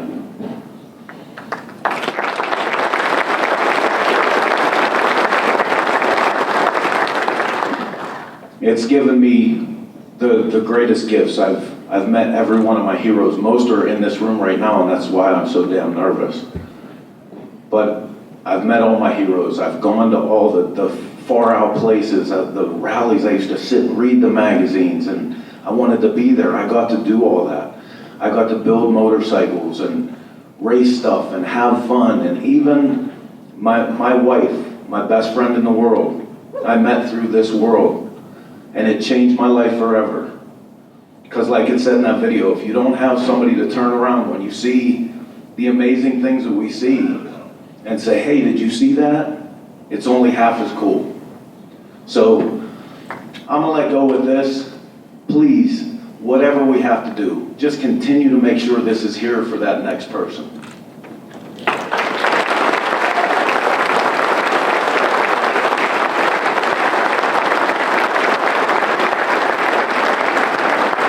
And Keith Bell, wherever you're at in the room, last year Keith told us if you're going to do this thing, you have to dress nice for it.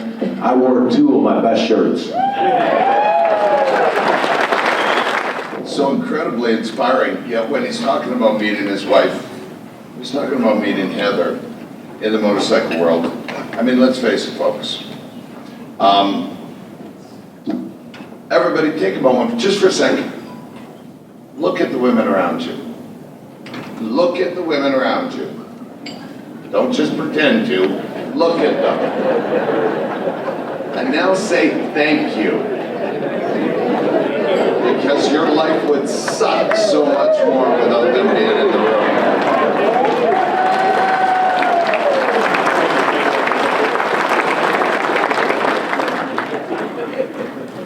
Speaking of remarkable women who make our lives suck less, where's Sharon Jacobs?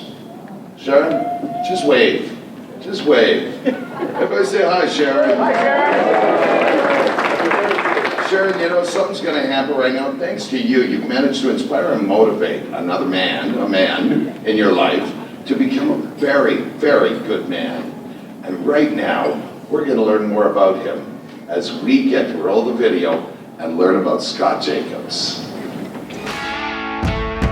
Scott Jacobs was born in Elizabeth, New Jersey in 1958. His first motorcycle was a Kawasaki KZ250 when he was 17. Soon after, his mother helped him buy a KZ750, so she was more comfortable on their mother-son rides around town. During the day, Scott was working hard to grow his newly acquired art gallery in Westfield, Reflections on Canvas, and on weekends, he'd get covered in dust racing a Suzuki RM125 with his best friend on a local circuit. In 1983, he met his wife Sharon, who had helped to expand their art galleries into 3 locations across the East Coast. Scott's love for motorcycles inspired him to start a local motorcycle event at his gallery. It got so big that the town had to shut the street down to accommodate the crowds. As the gallery's success grew, Sharon gifted Scott a set of paints in 1990 to help unwind after work. In no time, he had his own artwork hanging in the gallery under a pseudonym. This intended hobby quickly became Scott's full-time job, painting portraits for celebrities like Malcolm Forbes, Joan London, and Kathy Ireland. Looking for new ideas, an art rep recommended Scott paint Harley-Davidsons since he loved motorcycles and the brand was growing in popularity. In 1993, he completed a collection of Harley-Davidson paintings for Art Expo and was immediately noticed by the motor company and licensed to kick off their fine art program 3 months later. In 1994, Scott attended his first Sturgis rally, where he met top names in the industry like Arlen Ness, Mike Corbin, Keith Ball, Buzz Cantor, Barry Cooney, and the motorcycle group Hamsters USA. His exposure during the rally helped catapult his art career.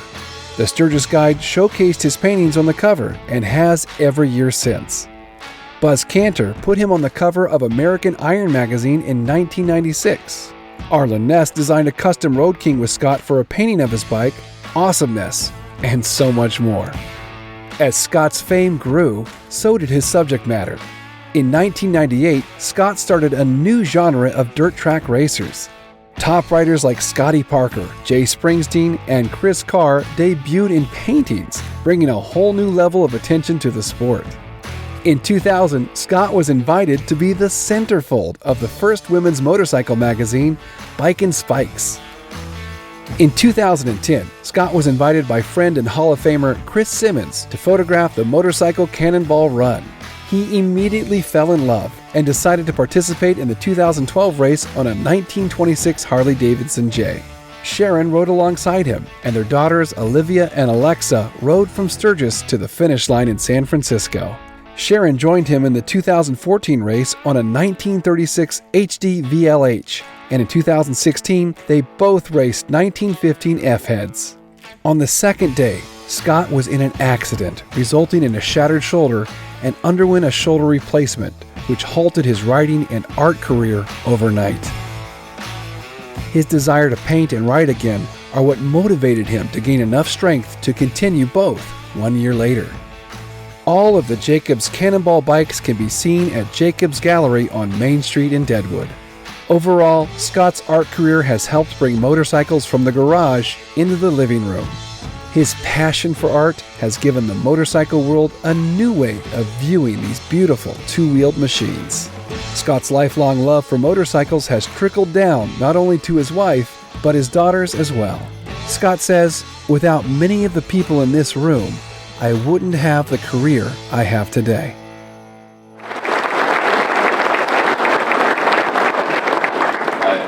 I had no idea about that centerfold thing. I mean, I don't know if I'm going to be able to finish this off. Nobody has ever asked me to do that. Nobody ever will.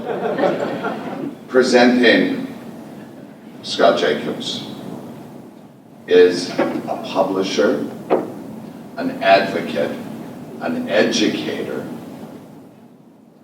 a very gracious and intelligent, badass racer, and the author of The American Motorcycle Girl. If I got my notes right, remember The American Motorcycle Girl. This person just travels to help people learn more and appreciate more, not only about motorcycles, but about women riders as well. Ladies and gentlemen, the one and only Chris Simmons. I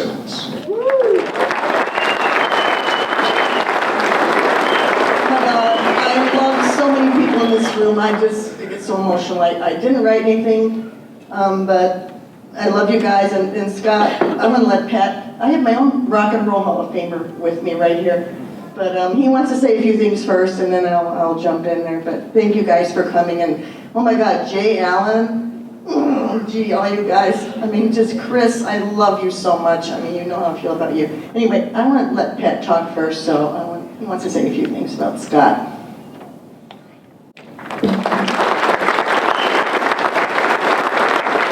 Thank you, Chris.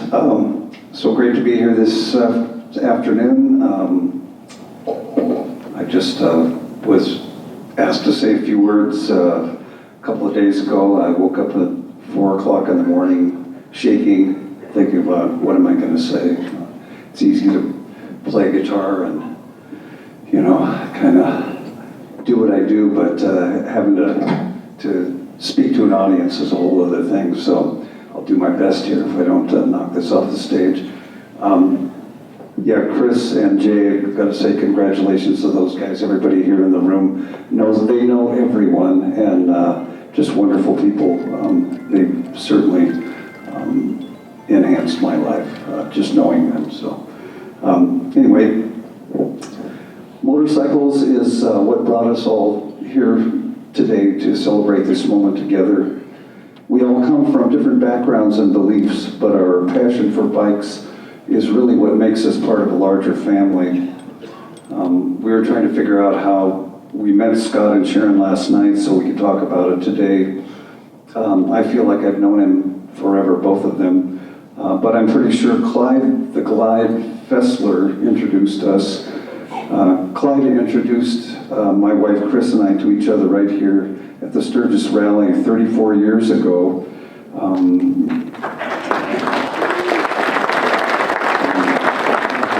We just celebrated celebrated our 34th anniversary together here at the place we met, so it's pretty fantastic. Let's see, where was I? By my recollection, it was 15 or 20 years ago, something like that, that he introduced us to Scott and Sharon. We just hit it off immediately. I think Clyde loved introducing people he liked to each other. He was a people person and somehow instinctively knew we would be drawn to each other as friends. But it all started with motorcycles, of course. All of us here love bikes, but when it comes right down to it, it's the people we meet through our shared passion who bring us closer to the true nature of who we are and what we aspire to be. A person like Scott makes you want to be a better person. His enthusiasm for life, the arts, his love for his family and his friends inspires all those he touches. His kindness, empathy, tolerance, generosity, and wisdom are examples for all of us. He's a loving husband, a father, and now a grandfather who is greatly loved in return. Of course, you really get to know someone when you ride with them. Riding style tells you so much about a person. Their patience, judgment, thoughtfulness, and generosity all come into play. You can take it from me, Scott is someone you could follow anywhere and know you'd enjoy the ride. Thank you.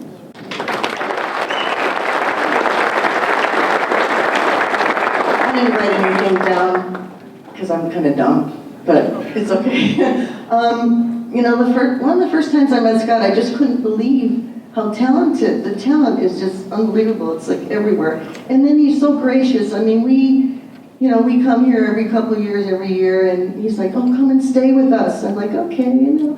He's like, there's, you know, help yourself. There's stuff in the refrigerator, and if you're hungry, and here, take this. And, I was like, oh, okay, I'm good, you know, it's okay. And so, you know, he knows how much I like chocolate. I just love chocolate. So, you know, I'm tired. I'm coming home after, I think Pat was with me that time. And I go in the bedroom, and there's a chocolate kiss on the pillow. And I'm like, really? He put chocolate on the pillow for me? You're kidding. And I get a little closer and going, that ain't chocolate, that's dog shit. So I was like, maybe he doesn't like me that much. Anyway, it was Stella. Stella didn't like me being in her room. That's the dog. It's Olivia's dog, actually. I wasn't going to tell that story because it's kind of like dog poop story, but it was true. But anyway, you know, and like Pat said, riding with people and riding on the Cannonball. And you know, Sharon, you amazed me how you jumped in and learned how to ride that foot clutch. And Scott is so patient and he's so good on the roll chart. You know, I did a couple of Cannonballs, but I've done 4. You guys have done a couple, but we teamed up in 2014 and did a lot of riding together. And I know Scott had trouble with his coil and his 26. And here are the guys on the side of the road. And I'm looking at his artist hands, you know, and his knuckles are busted and they're bleeding. He's like, look at my hands. I'm really doing it. And I'm like, yeah, don't hurt yourself anymore. But we had so much fun riding together and the Cannonball and, you know, just everything we do. And like we said, we had an argument like, how long, when did we meet? And nobody could figure it out, like, oh, well, we're all freaking old. We don't know. We don't care. Because I won't see him for a while, but you're like I have 5 brothers. He's my 6th brother, and I love him dearly. And the girls, oh my God, they're so talented. The whole family is Alexis painting, Olivia's photography, and the kids are wonderful. We're just so happy that we're part of your family. And you're so talented, and it's a joy to be with you guys every time. So anyway, I want to, without further ado, can I bring one of my best friends up here, Scott Jacobs. I can't believe they told the poop story. The first time they're staying at our house, the dog jumps on the bed and takes a crap on the pillow. I was going to pick up Tootsie Rolls for their stay this time, and I was going to put them in the pan and kind of soften them up a little bit, put it back on their bed. I chickened out. But how cool is this? Man, it's a wave of yellow out there. I was talking to Dave Perowitz the other day, and he was telling me how they came up with the name Hamsters, and he said originally we were going to be called the Uglies, but we were just too good looking. Half the group laughed at that. No, I'm so honored to be here. This has been, you know, the motorcycle industry is it's just been such a huge part of our life, you know, for my daughters. They used to do TV commercials for Harley-Davidson. They've been in their print ads. Sharon, my wife, started, I remember teaching her how to riding around our pool back in New Jersey on a Harley Sportster. 1994, I come to Sturgis for the first time. I meet Barry Cooney. Barry Cooney says, you know, we're having this little party over at the Philtown Inn. And I guess it was Perry Sands and Ted Sands and Mike Corbin did a party every year. And he says, you got to come over here and meet everybody. So first day, I meet Keith Ball. I meet Arlen Ness. I meet all the big heads of the industry who took me under their wing and said, you got to meet this person. You got to meet that person. So within the first year, it was featured in Easy Rider magazine. I was in VQ magazine. A couple years later, I'm on the cover of American Iron magazine. And it's because of all you guys. You know, like Leah was saying, this really is a big family. You know, there's a lot of people around the world that ride motorcycles, but we're a tight family. I mean, how many times you get pulled over on the side of the road because you see a biker, then you don't know them, but you want to help them. I remember even, what's his name, Bruce Springsteen. There was a thing on the news where he broke down and a couple guys had pulled over to help him out, and they didn't even realize it was Bruce Springsteen. You know, so it's pretty cool. I was a little pissed off actually about a year ago when they kicked me off the board of the Hall of Fame. They're like, we're kicking you off so you can get inducted. So it's okay, thank you. I really appreciate it. But I've been painting, I opened my first gallery in 1978. Like the film said, I used to do a lot of celebrities' portraits and things like that for years, and then early 90s I was hanging out and talking on the phone. I wanted to go a different direction with my work, and I had been painting cars. I was a motorcycle lover since I was small, and so a guy named Ron Koppel, who was a sales guy for us for a long time, he goes, you know, motorcycles are really big, you love them, and why don't you start doing that? So I started doing that in early 1993. And then I went to the Art Expo in New York and also in LA. And Harley-Davidson's licensing arm called the Beanstalk Group told me I couldn't do what I was doing. Basically, I got a cease and desist in the mail. And they said, you got to stop this. So I kept doing it. And then luckily Jeff Bluestein came to one of the shows that I had. And he goes, is this the guy you're talking about? And they said, yeah. And they're like, well, let's just license this guy. And they're like, well, we don't license artwork. And I was like, well, you just told me I had to be licensed to do this. Now you're telling me you don't license artwork. So after a few months of negotiating, back in 1993, I became the first artist licensed by Harley-Davidson to start the fine art program. You know, and then David Ewell was sitting over here. He came in and he started about 5 years after me. And Jeff Decker, you know his work. I have an experiment. I'm gonna tell you guys a couple names, and then after I give you the list of names, I want you to put your hands up, okay? First off, David Ewell, Eric Herman, Nepper, Scott Jacobs, David Mann. Everybody in the room, if you have one of our pieces of art, raise your hand. Yeah. Look at that. It makes me teary-eyed.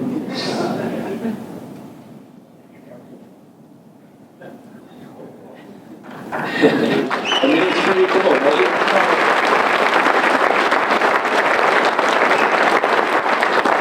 You know, all of us are doing what we love. We're standing in front of a white canvas. We got an idea in our head.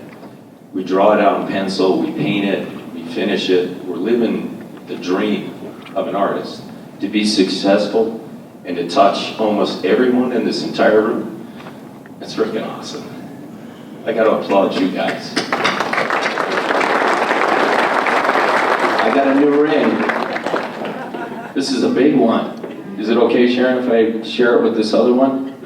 But most of all, I need to thank Sharon because, you know, for the last 30-something years, I've been traveling all over the world making appearances, and she's raised my kids, basically. Olivia's right in front here. She's taking pictures. You know, one year I was gone 42 weekends, making appearances at Harley dealers, This year already, I've been in South Africa, Argentina, New Zealand, Australia. I've been to the Caribbean a few times, just doing these shows to live the dream. You know, and us artists, we do that for you guys, you know. I've been in tents for many, many years, standing on a corner. I try not to do that anymore. But I just want to thank every one of you, because you guys collecting our work, so you keep all of our dreams alive. Thank you so much.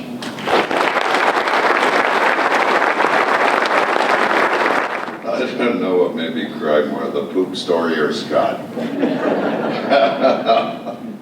You know,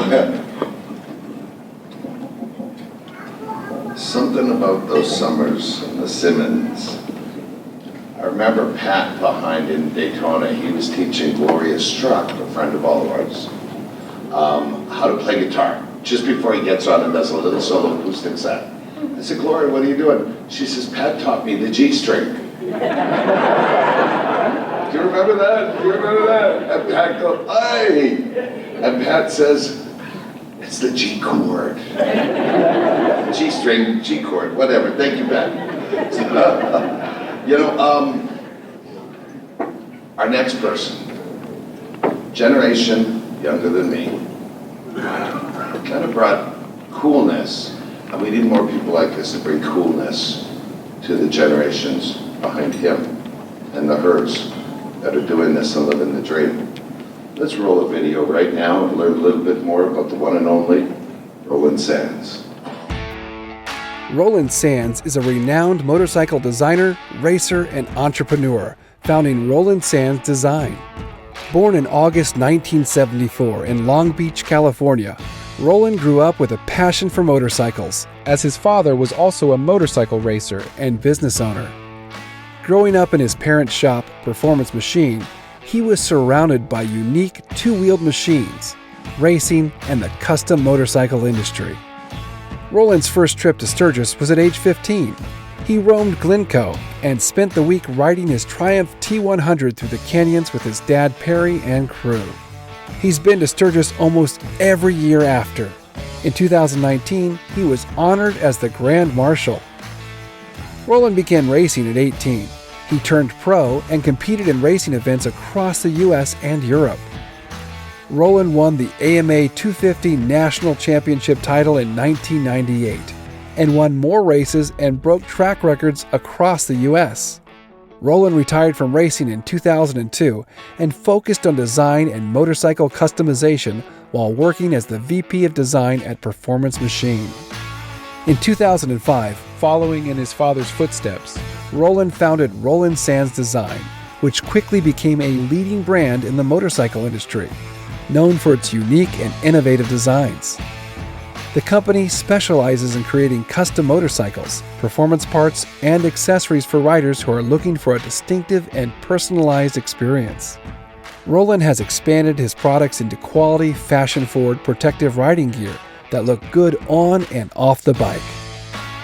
A talented motorcycle designer, he collaborated with many motorcycle manufacturers including Harley-Davidson, Indian Motorcycles, Ducati, BMW, Honda, Triumph, Yamaha, Aprilia, and KTM, building custom and concept bikes and parts collaborations. Roland and his team built over 200 custom motorcycles and helped pioneer performance customs, expanding the custom industry beyond the V-twin segment, helping to inspire and usher in a new generation of custom bike builders. His current business continues to push the boundaries of motorcycle design and innovation, and his work has earned him many awards and volumes of press. He is regarded as one of the most influential figures in the motorcycle industry and continues to inspire riders and designers around the world. He expanded into events and created the Moto Beach Classic, highlighting the West Coast motorcycle culture. In 2015, Roland returned to the racetrack, pioneering the Super Hooligan National Championship Series. Initially a dirt flat track series, it helped to pioneer alternative racing. The SHNC graduated to the pavement and is leading a high-bar naked bike road racing series racing across the United States with Moto America. Sands' team fielded an Indian Challenger in the King of the Baggers race series and was the only non-factory team to win a King of the Baggers race to date. With endless ideas and energy, Roland and his team at RSD are touching just about every piece of the two-wheeled industry and will continue to do so. Roland is humbled by this honor and thanks everyone for their support.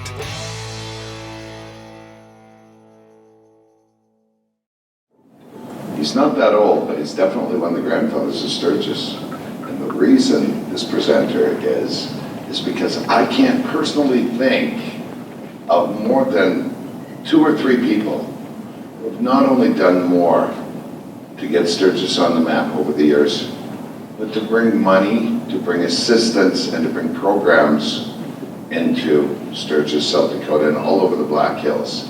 Ladies and gentlemen, I'd like to introduce you to a great gentleman, Mr. Rod Woodruff. Most of you, or a lot of you anyway, recognize the genius of Roland long before I knew anything about him, actually. About 2 decades ago, I guess, I went to a bike show in Cincinnati, and there's this RSD up there, and everybody's gathered around this RSD thing. And I think, who is this kid, right? And, you know, that was a pretty good question. You guys already had a pretty good idea of that. And so over a period of time, of course, we get to know Roland a little bit. And one day we're sitting at the one of the bars at Top Shelf at the Chip, having a scotch or two. And, you know, and Roland says, well, he says, why don't you do something for the younger people, right? And so we got to talking about that. I end up out at his shop, and you find out that this guy is a heck of a businessman, right? And a family man, young family man with a young family. And so he sits down on his computer, and he already knows more about my business than I do, it seems like. And so he produces a document of what we could do to do something for younger people in the motorcycle industry. So I haven't done that yet, but we do have a meeting to get started with that finally, and probably in September 2nd. But, so I think that the museum, and the purpose of the museum is not just to display the past, it's not just for ancient history, but the future, I think, lies in our past. And so we see that. And I think what Roland is that he can represent our past because it's a recent past. And if you come out to the Motorcycles as Art exhibit, you'll see some of the genius that he built and created records with on display. So I'll consider that the past, if you will, and certainly from the future. And I thought, this young man is such a genius, and he's such a gentleman that there couldn't be anybody better to represent this industry. And to take the industry into the future, we need more people just like Roland, because I'll give you an example. I mean, I always tell people I'm living forever, and I'm just looking for some other people who are planning to do that. And so I called Roland up, and I said, you know, it'd be all right with you if I nominate you for the Hall of Fame. And he says, well, am I old enough for that? I said, Roland, yes, you are. And so he accepted, and here we are. But he's not done yet. He's really just getting started. He's such a good businessman. He's such a loving family man, a man of character that can represent this industry better than anybody else I know, perhaps, for the future, and is in the process of doing it. So I would just, without anything further to say than that, I would welcome Roland Sands and into all of that.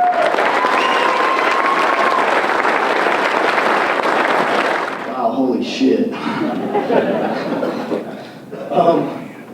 Yeah, humbled is definitely the word. As I'm standing there. Oh, wow. I think you should just go. It's just, wow. Go. Wait, here we go.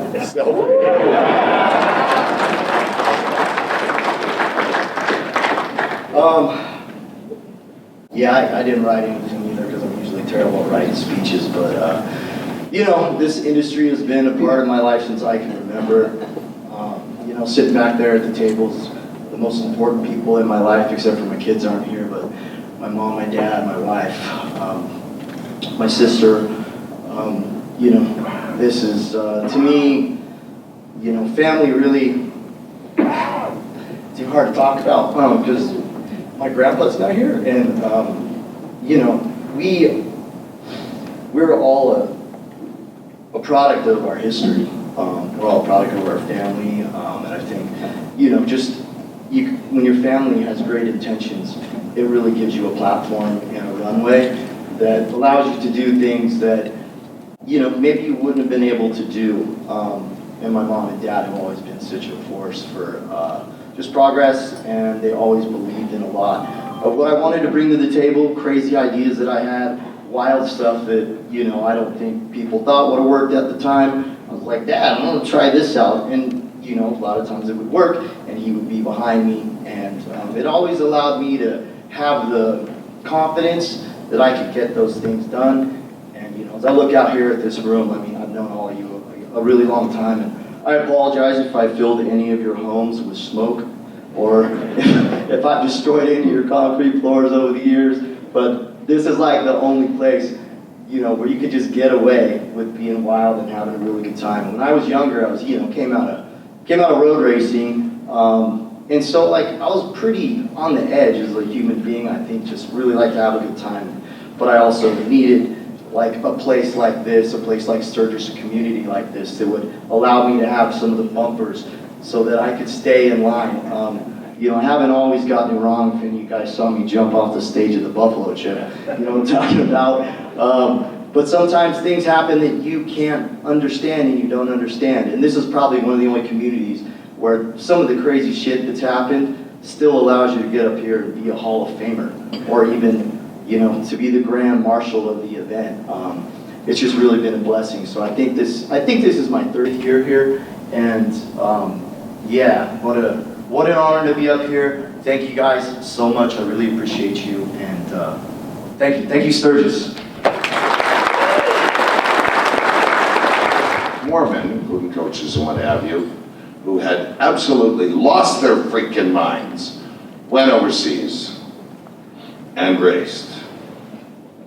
Let's go ahead and roll this film right now. The Motocross Donations is an annual motocross race that is often called the Olympics of Motocross. The races have been held since 1947. Great Britain, Belgium, and Sweden dominated the racing series in the early days. But just like the 1980 Miracle on Ice shocked the hockey world, the 1981 Donations Team USA turned motocross upside down. The United States had not performed well in the trophy and motocross donations. In fact, the team had never won and had never come close to winning. With such a record, the AMA had a tough time assembling riders, and the U.S. did not send teams in 1979 or 1980. With the 1981 race approaching, the AMA attempted to put another team together, but given the lack of support and interest, it seemed that 1991 would follow the same suit, and Team USA's involvement in the motocross donations would die from disinterest. Just like in a movie, the plot twisted. There was a concern by many in the industry, including Dick Miller, editor of Motocross Action, and five-time world champion Roger DeCoster, about America's standing in the international motocross racing community. Roger was the first to see a solution to the problem. Why not send the entire current Team Honda team in lieu of not having a field of riders across several manufacturers, as was the norm? Roger convinced his friend and colleague, Honda race team manager Dave Arnold, of the idea, and together they began putting the wheels in motion. Dick Miller started a grassroots campaign to gain support for the team through his Motocross Action magazine. Financial support was garnered from corporate sponsors through donated ads, as well as Bel Ray, then a large oil sponsor within the industry. Even with the help of the outside fundraising and sponsorship, the cost to Honda was substantial and not budgeted, and did come into question. But the team was committed and on its way to Europe. In 1981, Team Honda consisted of 4 very talented riders at different stages of their careers. Danny Laporte and Chuck Sun were former U.S. champions. while Donnie Hansen and Johnny O'Mara were promising but still unproven team members. Dave and Roger implemented a new training regimen and focused on team preparation, unity, and purpose. By the time the team and supporting staff arrived in Belgium, the team had worked together for a year and was a very cohesive group. In 1981, there were 2 races, the 250cc in Belgium and the 500cc in Germany. The 250 race was tricky due to the sand. In the first moto, Belgian racer Andre Veromans won, but the Americans swept the next 3 places, O'Mara, Laporte, and Sun in that order. And when the second moto ended, Veromans won again. Laporte, O'Mara took second and third, and Sun took 6th. With that, the Americans won the Trophy des Nations. Team USA then went to race the second half of the series in Germany on 500cc bikes. The first moto saw Hansen take second, Laporte in 6th, and O'Mara in 11th, and Sun, who had problems with the chain, 20th. Team USA trailed the English team by 1 point as they headed into the second moto. They knuckled down and went to work. Unfortunately, Sun exited the race early due to re-injuring his ankle. The remaining 3 racers took the race to the English. When the flag dropped, Team USA shocked the racing world. They won.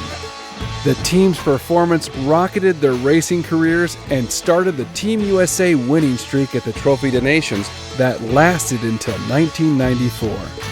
Team Honda also dominated racing and earned countless championships with the duo DeCoster and Arnold. So it just goes to show you, if you're batshit crazy enough, you can start a 10-year dynasty. And this Donation Team USA were just those people. I would like to introduce right now Mr. Steve Mathis to join me on stage, and let's introduce our 2023 inductee. Let's give it up for Mr. Mathis.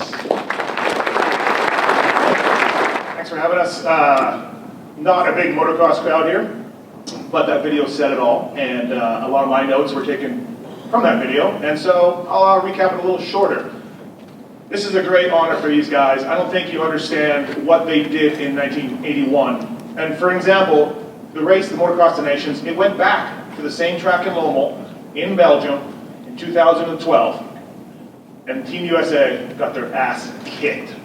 They got lapped that day. The Europeans are very good in the sand. They grew up in it. We devote half of our season to Supercross. So to see Team USA go back in 2012 and look like fish out of water, make what these guys did in 81 all that more impressive. They weren't the 4 best riders that America had at that time, but Suzuki, Kawasaki, Yamaha didn't show a lot of interest in this race. American Honda did, Bellray did, High Torque Magazine did, Roger DeCoster, Dave Arnold, the team managers, they just said, screw it, we're going to send our guys, even though they're not the 4 best. And for what these guys did in 81, it's just like the USA at Lake Placid in hockey. Me being Canadian, I'll bring that up. And to see the team go back in 2012 and not come anywhere close to the podium, again, makes me just appreciate what these guys did. Ragtag bunch of kids coming over and showing up and kicking the best European motocrossers' asses that day in Belgium. And then 1 week later, they did it again in Germany. It's phenomenal that these guys did it. They kicked off a run of excellence for Team USA. That's still going today. They just captured the title again in Michigan last year. These guys were the ones that started it all. They brought the pride back to America in motocross racing. Everybody got on board. Funny how the next year after these guys won, all the OEMs wanted to do it now. They all wanted to start it up again. But Honda was there to help. These guys started it, and I'm super stoked to be introducing 3 of the riders, one of the team managers, Johnny O'Mara, Roger DeCoster, couldn't be here today. But it's my honor, privilege to bring Dave Arnold, Chuck Sun, Donnie Hansen, and Danny Laporte up to the stage. Thanks, everybody. It's an honor to be here. It was so much fun being on a team. Motocross is such a fiercely independent sport. It's just something you're on your own on the track. And individual performance was everything, but it was the team that made it all happen. And the team was started with Dick Miller, with the press reaching out to the American motocross fans to support it and rally it. So it wasn't just us, it was everybody involved. And when Dave called me, I he said, hey, we're gonna send a Honda-only team. And I kind of lied. He said, you wanna go? You're gonna be ready for this? And I kind of put weight on my ankle, which I couldn't. I couldn't even walk. 2 weeks earlier, I'm from the Northwest, I'm from Oregon, my home track was Washougal. Throttle stuck, battling with Brock Glover, and I jumped off at 30 feet in the air and shredded my ankle. But I was pretty confident in our Jeff Spencer could take me up and we could show up. So, and it worked out okay.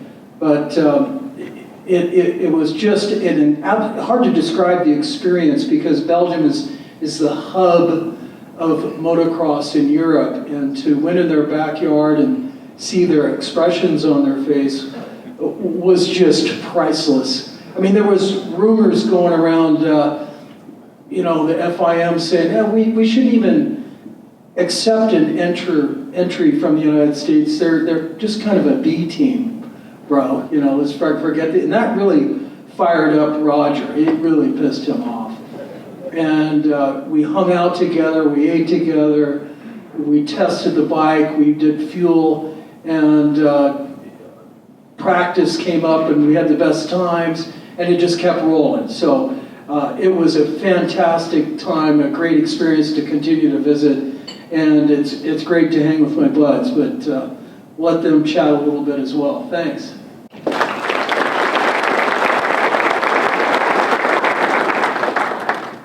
So I was lucky enough to be on the Honda race team when all this motocross started in the early 70s, and again, Europe dominated the sport. I mean, they made the best bikes, and they had the best riders, and they had the roughest tracks.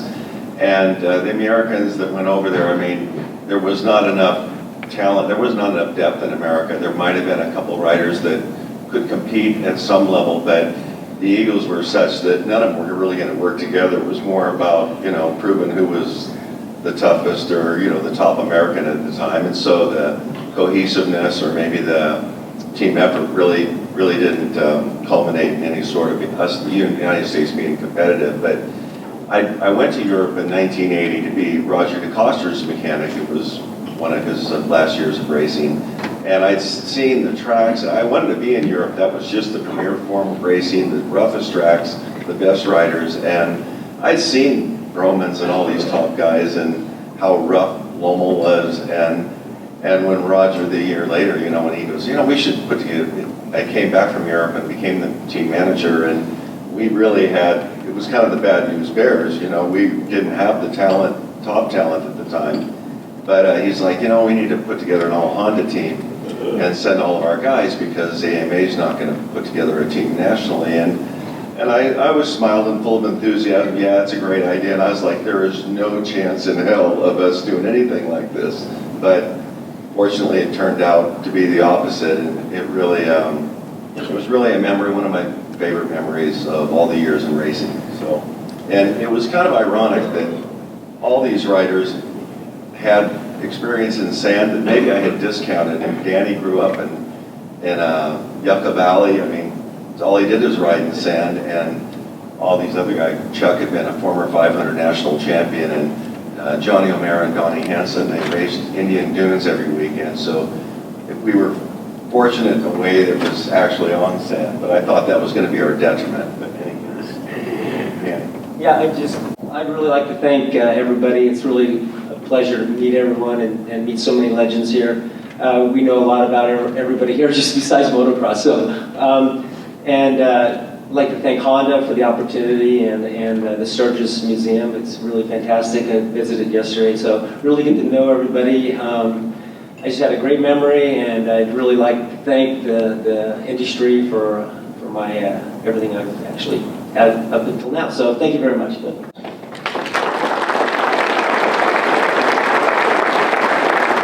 Yes, thank you so much. It's such an honor. Thank you, Chris. Thank you, Leah. Thank you, Sturgis, for having us and recognizing our accomplishments. I've been fortunate enough to be around some great people in my life. And, people like Dave Arnold, our team manager, Roger Coster, my fellow teammates, and learning from them. And in 1981, we did what we had to do, and it was unreal. I was so happy, and so happy for our country, happy for just happy, I guess. But I want to thank you, Sturgis, for having us, and that's it.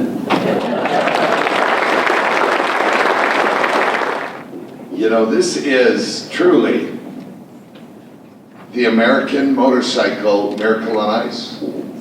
How cool is that? Now, guys, has there ever actually been a movie, documentary, something like that made about you? No, I don't think so. You know how much money is in this room right now? If I were you, I would shake a lot of hands before you leave, because that is a story. When people have asked me, as I learned about you, mostly about coming here, people ask me, and I say, remember Miracle on Ice? Because I too, Mr. Mathis, I'm a Canadian, and I always say it's like motorcycles, Miracle on Ice. So well done. One more time, Moto Destinations Team USA.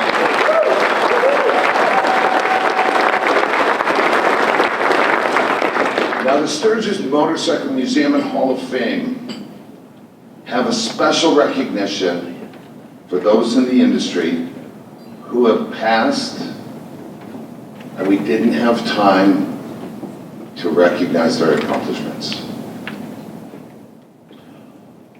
We need to watch this video right now about Herbert James, Bert Munro. Bert Munro had a need for speed and creativity and the drive to make it happen. Herbert James Bert Munro was born in 1899 near Invercargill, New Zealand. His childhood was spent on the family farm, where he would often tear across the fields on the family's fastest horse. Cars, airplanes, and motorcycles were just emerging as he became a teenager. He left the farm at age 14 to be apprenticed as a carpenter, and would later go to work on the construction of the Otira Tunnel through the Southern Alps, only to return when his father bought a new farm near Invercargill. He also found work as a motorcycle salesman and mechanic. Munro became a successful motorcycle racer in New Zealand. Over the years, he owned many motorcycles, but two of them consumed a very large part of his life. They were a 1920 Indian Scout he bought at 21, and in the 1950s, a 1936 Velocette MSS. The Scout wasn't the fastest bike, topping out at 55 miles per hour. Bert went to work on it for the next 55 plus years, wringing every bit of speed out of the motor. Unlike his competitors, who had factory-backed rides, Bert's was entirely handmade. He refurbished bike parts, fabricated new ones from scrap, and repurposed car parts. He had punched the motor out to nearly 850 cc and was running fast. While it wasn't the prettiest machine to look at, the performance told another story. He regularly crushed his competition and set his first speed record in New Zealand in 1938 at 120.8 miles per hour. Bert made 10 trips to the Bonneville Salt Flats in Utah.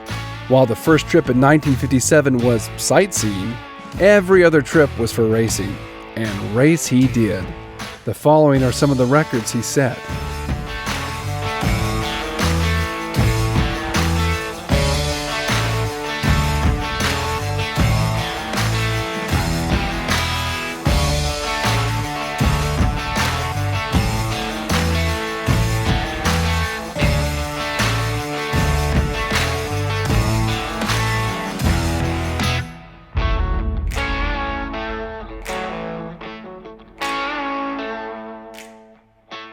Making it even more amazing, all his Bonneville records were set after Bert turned 60 and his bike was over 40 years old.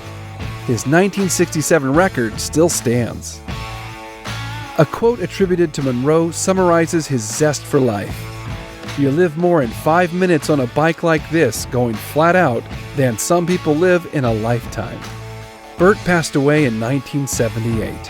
In 2013, Indian Motorcycle Company launched the Spirit of Munro Streamliner as a launch platform for the new Indian 111 motor.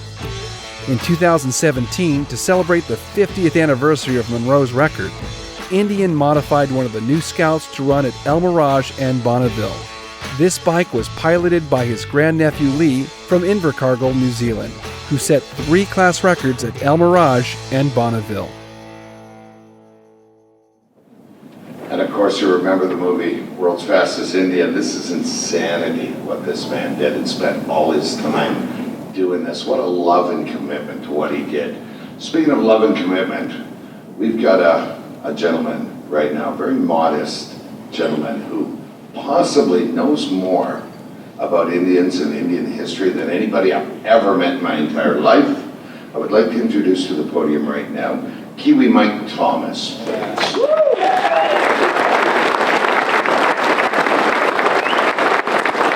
Quite amazed that some of the inductees here are still roaming the streets. Some of the, from the criminal acts they've done in the past. Jerry, Chris, Roland, Scott, you're a decent guy.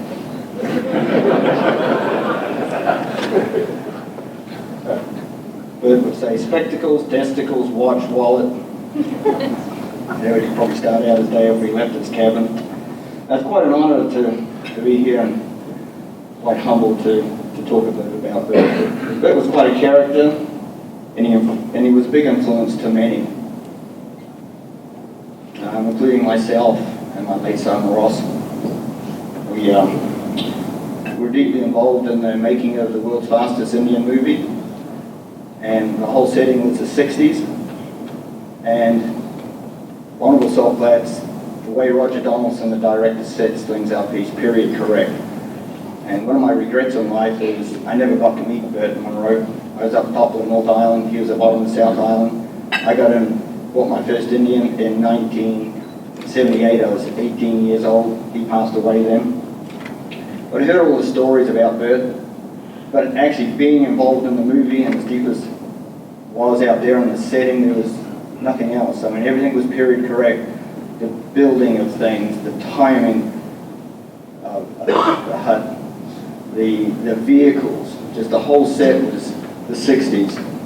And it was just an amazing experience. It was like I was there. Bert was racing.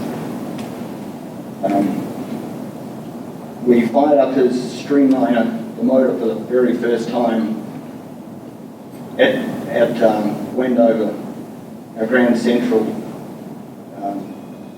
garage was at the airport, quite a historical airport in itself. And to start that bike out for the very first time, it was obnoxiously loud. I mean, it was extremely loud.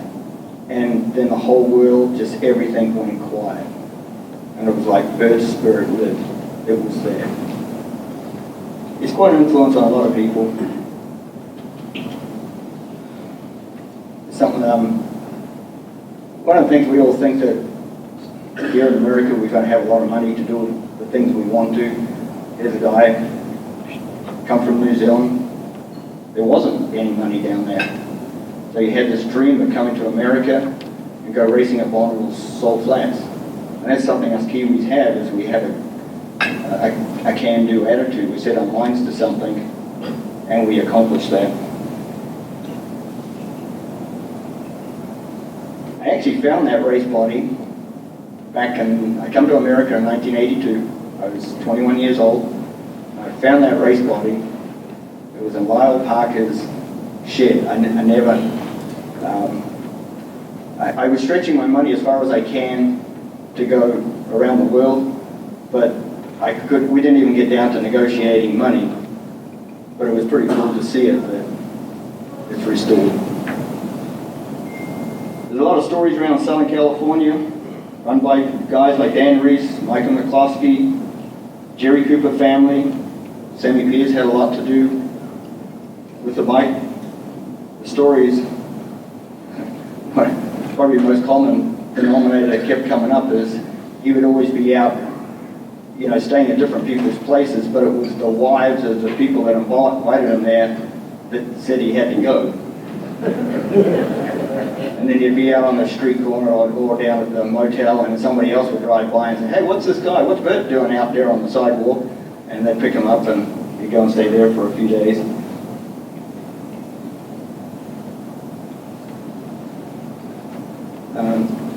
Some of the original race bikes and motors are in Hayes Hardware in New Zealand, which is Bert's hometown of Invercargill. It's an amazing place. It's an old hardware store, but not what you would think. It's a museum. So if you ever do get your chance, I mean, I know it is down the other end of the world, and Invercargill is the other end of the world. It's an amazing place. Been to Bonneville 10 times, raced 9, set 3 land speed records, which one is still standing today. Bert Spirit racing still stands in New Zealand. They have the Bert Munro Challenge. It's run on the beach down in Invercargill. I'd like to say, Bert, rest in peace, but I don't believe he is. Your legendary spirit will continue on forever. And his saying is, you can live more than 5 minutes on a bike like this going flat out than some people live in a lifetime. I get it. I ride old Indian motorcycles. You can do 65, 70 miles an hour. It feels like about 200 miles an hour, and the cops aren't looking out for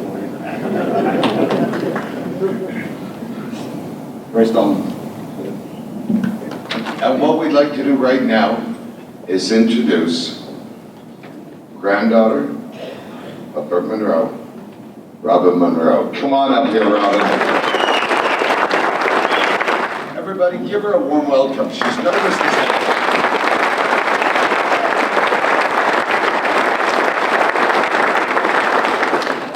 My God, there's a lot of people out there. Thank you so much for having me. I'm really honoured to be here. Not just for myself, but I actually made some notes and left them in a car, which just had to be left in Beulah because it was allowed to bring up the state line. So here we go. I'd like to accept it on behalf of Granddad's 4 children, 24 grandchildren, 56 great-grandchildren, 85 great-great-grandchildren, and 16 great-great-great-grandchildren.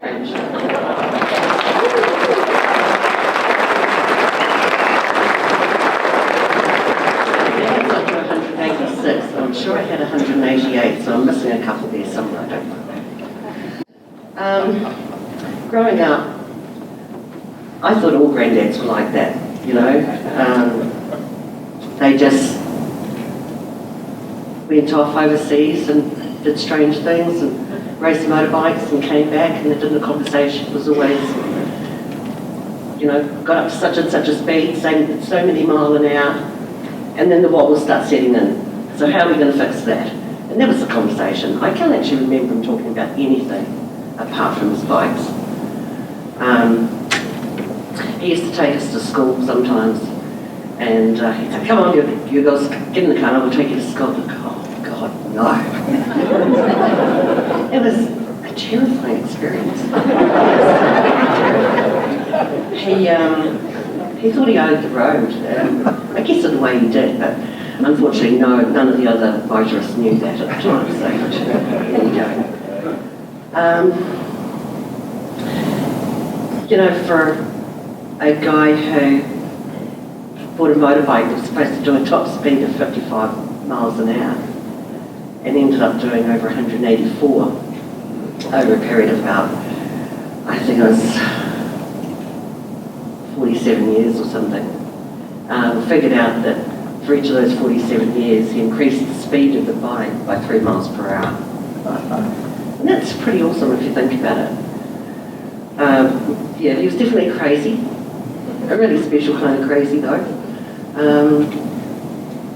And I think most Kiwis can relate to that. I think we're all a little bit nuts. But that helps. One thing I would like to say is last Thursday, I arrived in Bonneville, and as I drove and saw the salt there, I got very much like I'm getting at the moment, very, very emotional. And it was, I could almost imagine how he would have felt after so much time and effort to get here. You know, it took everything for him to make it to the salt. And it must have been absolutely amazing for him. You know, he would have been absolutely awestruck. And just that feeling of just that huge emotion that came over me, and I can't even imagine how he would have felt. I met some amazing people there, and the number of people who said that after seeing the movie, I'd like to thank Roger for his massive effort in doing that. It took him 15 years to do it, but he got there, and he did a brilliant job. After seeing that movie, I had so many people coming up to me, like at Bonneville last week, and saying, if it wasn't for your granddad in that movie, I wouldn't be here. I wouldn't have even thought about coming here.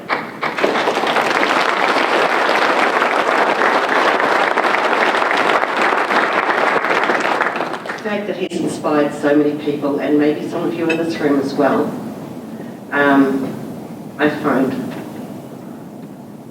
it's quite overwhelming, really. It really is. But I'm just so damn proud. And I'm sure he's around somewhere going, oh, it's about bloody time, I've noticed. Anyway, on behalf of all the 186 or 188, thank you very much.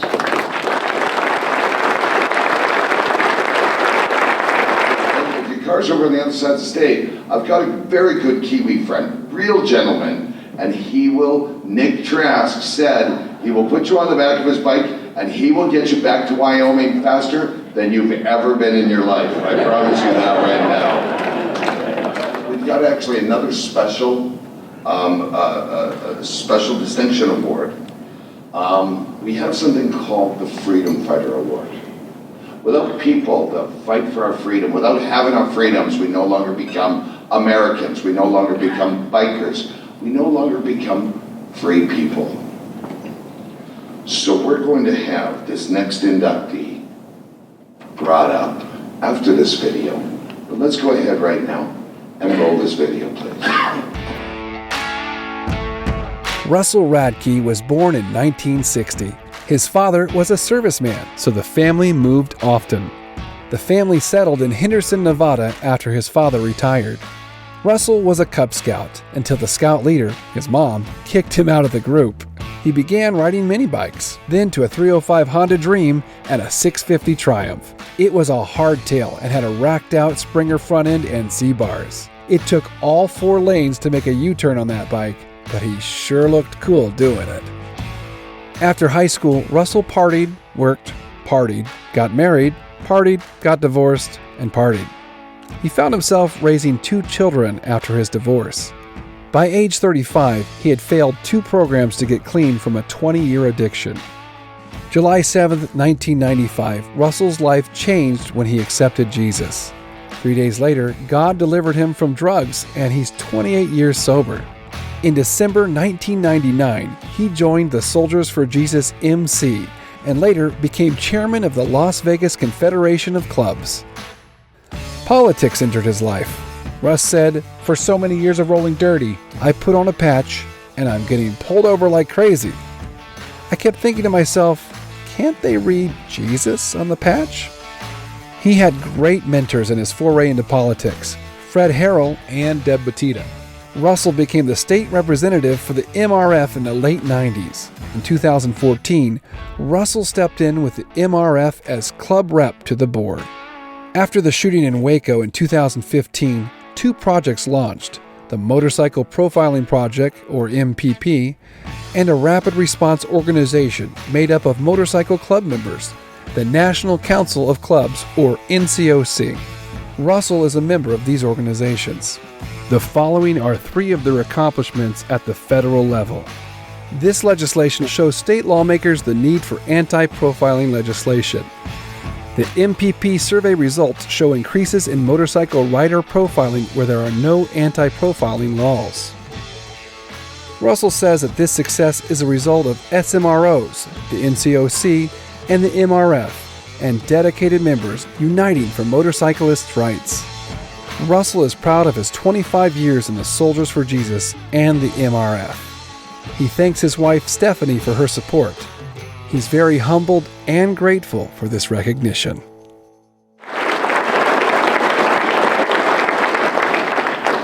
I love to hear the stories. I love to hear when people survive, when people excel, in spite of all the odds being against them. Mr. Radke is exactly that person. But right now, we're going to call up another very special person, like all the presenters today who are Hall of Famers. Every presenter, 2018 Hall of Famer, Kirk Hardtail Willard, is up here to welcome the newest freedom fighter. I'd take a selfie, but I don't know how.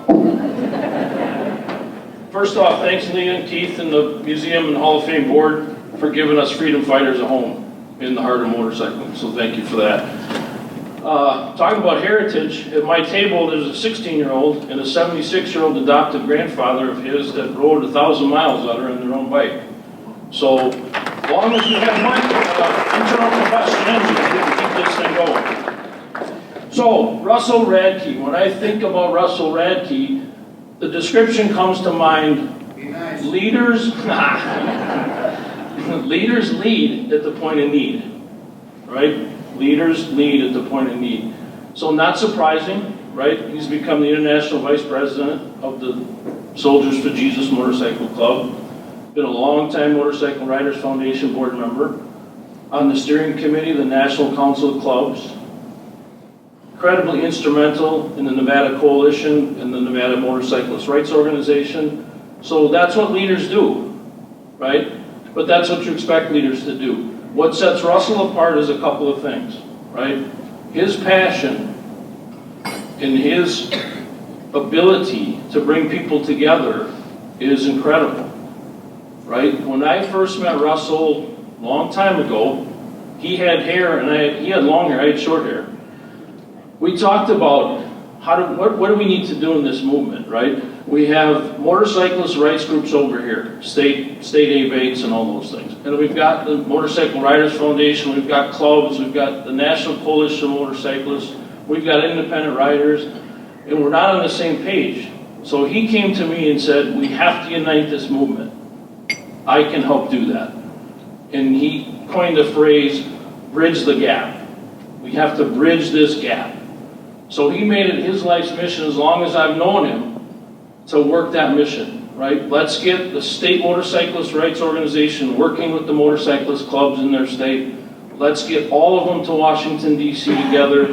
Let's make sure the National Coalition of Motorcyclists are working with the National Council of Clubs, with the MRF, etc. So one of the shining moments I think I witnessed was at our motorcyclist National Biker Day in Washington, D.C.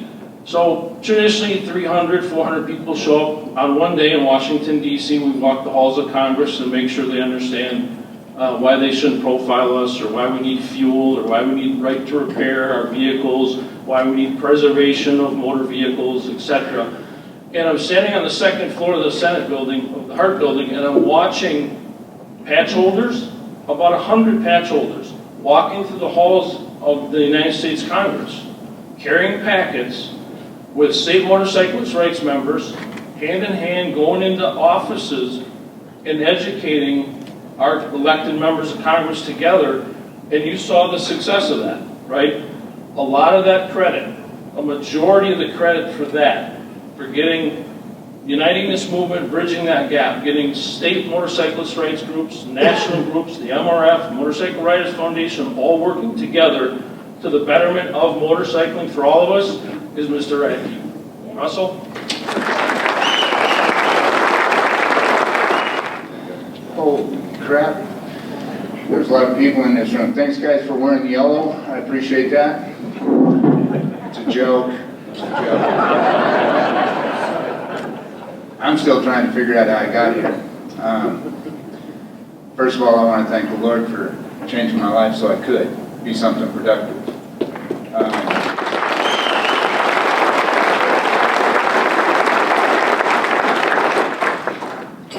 Second of all, as somebody said earlier, my wife, definitely the Lord blessed me with the right woman, because when I'm at home more than 3 or 4 weeks, she puts the ditty bag at the foot of my bed to let me know it's time to go somewhere. And she encourages the travel and what we do.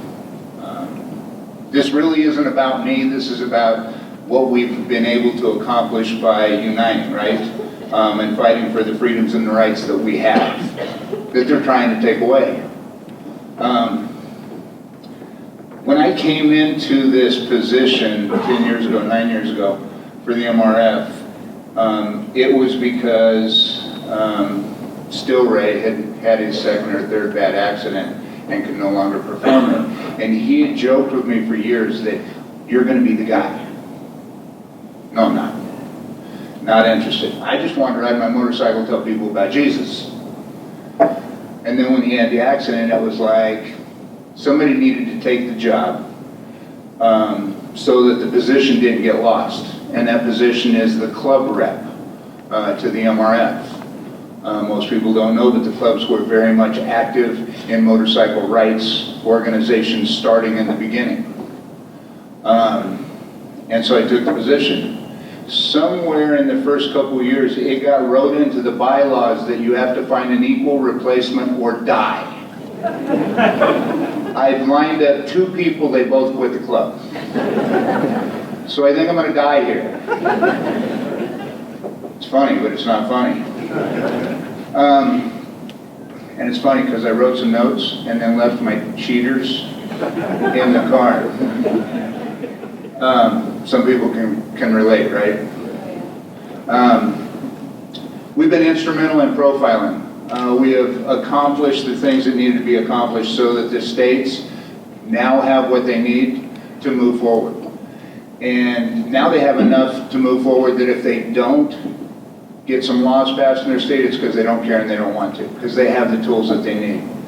I'm going to ask a question really quick. How many people in the room have taken the MPP survey? Excellent, thank you. For those of you in the room that think that you don't need to take it because you don't get profiled, have you not ever been pulled over and asked what's in your motorcycle? Have you not been asked if you've ever been, look at that. Have you ever been asked, have you ever been arrested? Have you ever been asked how many people are in your gang? Okay? If you've ever been, how about where are you going? All of that is profiling. If you've ever been detained, that's all profiling. And guess what? If you haven't been profiled, get on the MPP and take the survey so it's a legitimate survey of how many people have been profiled. We use that, not only in DC, but in the state levels. It's important that you take that. It's a tool in the toolbox, as we call it. One of the things that I really wanted to speak on, because again, this ain't about me, I'm truly humbled beyond belief. And it's only by the grace of God that I'm not bawling right now. The people that came before me, the people that have been introduced here, it's unbelievable. But anyways, the future of motorcycle right now is in jeopardy. Motorcycle Riders Foundation is the only organization in the federal, in DC, that fights for our rights. The only one. The things that are going on right now with autonomous vehicles, you see it on the news. How many motorcycles have been run over by Teslas? Right? It's because they don't make them do studies. They haven't equipped them. They consider us to be an acceptable fatality. Are y'all an acceptable fatality? No. This is some serious stuff. They want 0 fatalities on the highway by the year 2030. How do they do that? Autonomous vehicles. It's not working so good so far. The only ones that are fighting for this stuff is us, right to repair. And How many people in the room make a living off of manufacturing parts for motorcycles? I see you, John. Thanks for raising your hand. How many people in this room make a living off motorcycles and fixing motorcycles and making them run faster? They're trying to take those things away. End of life, have you heard about that? They're talking about motorcycles, combustible motors. It's no joke, it's coming to a town near you. So I'm going to ask you to get involved, whether it's with your time, your money, your sponsorship. How many people in the room belong to an SMRO, State Motorcycle Rights Organization, or the MRF? Raise your hand. Those of you who didn't raise your hand, thank them for carrying the water. I don't mean to be rude, but they're going to take away my motorcycle and my life, my lifestyle. I'm fighting for my grandkids and my great-grandkids. I don't want to see motorcycles go away. And I don't believe you do either. I'm asking you to get involved. And again, thank you very much for this award. Decker handcrafts a custom bronze each year for this recipient.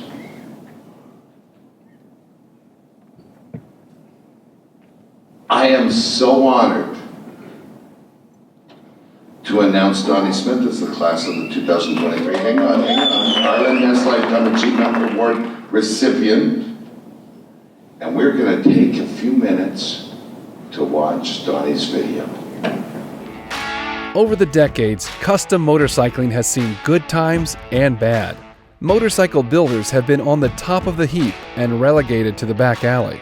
But for the faithful, those ingrained wrenches and riders who long ago claimed biking as their life's work, custom motorcycles are as sublime and necessary as ever. Among those few stalwarts who succeeded in the game is Donnie Smith, a man known for his custom creations not only in the Midwest, but around the world. He'll be the first to tell you that his early riding experiences didn't exactly predict a happy life on two wheels. No, motorcycles were not his first choice. It was Uncle Elwood that got Donnie involved in bikes. Donnie was raised on his parents' dairy farm in Donnelly, Minnesota. He graduated from the West Central School of Agriculture in 1960 and moved to Minneapolis soon after. After a 2-year tour of duty with the United States Army, Donnie returned to Minneapolis and set up a performance car shop. One day in the early 70s, Elwood Spear brought his Sportster into the drag race shop Donnie ran with his brother, Happy, and his buddy Bob Fetro. He wanted them to rake the bike's neck. Donnie said, "We were 3 farm kids. We thought rake was something you did with hay." Though they had day jobs and were busy working on the Barracuda funny car they had planned to race, they did their best for Elwood. Soon, Elwood's friends took notice, and the shop, Smith Brothers, and Fetro started getting more bike work. A while later, when someone wanted a Springer and there were none to be found, the guys gave that a try too. Then girders and tanks and fenders, and so it went. After a year or so, their bookkeeper said, "You know, if you got rid of this race car, you could make a living out of this motorcycle thing." And so they did. Now one of the top builders in the nation, Donnie Smith Custom Cycle in Coon Rapids, Minnesota, produces motorcycling masterpieces. Along with American Thunder Production, Donnie hosts the Donnie Smith Bike Show in St. Paul, Minnesota annually. Donnie Smith was inducted into the Sturgis Hall of Fame in 1995, and again in 2018 as a member of the Hamster Motorcycle Group, of which he is a founding member. Donnie has Lifetime Achievement Awards from V-Twin and Hot Bike magazines. In 2010, the mayor of Spearfish, South Dakota, proclaimed March 28, 2010 to be Donnie Smith Day and awarded Donnie a key to the city. Ladies and gentlemen, I know you want to do this right away. Let's give Donnie Smith a round of applause before we even call him up. The gentleman who's actually going to introduce Donnie and call him up to the stage is another incredible builder, painter, man, ambassador, you know what, and friend. Legend, family man, everything we said and more. The one and only King of Flames, ladies and gentlemen, Dave Harrowitz. Well, Donnie and I have a long history together. We first met briefly in 1975 at a show in Detroit. I also met Alan Ness, Ron Finch, Ed Kerr, and several other guys. The following year, we all met at Alan Ness's house to go to the Oakland Roadster show. And that was quite a story. We did that for 3 or 4 years, maybe longer. We had limos and a lot of tequila. And anyways, Donnie and I have been friends, good friends ever since.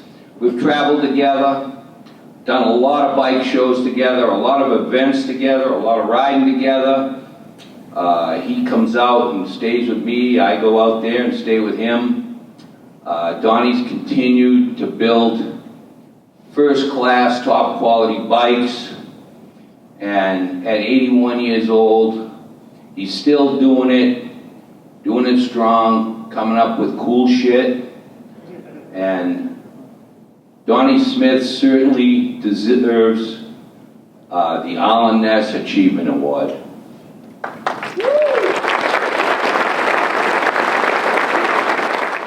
And I forgot to say, we both started the Hamsters together in 1978.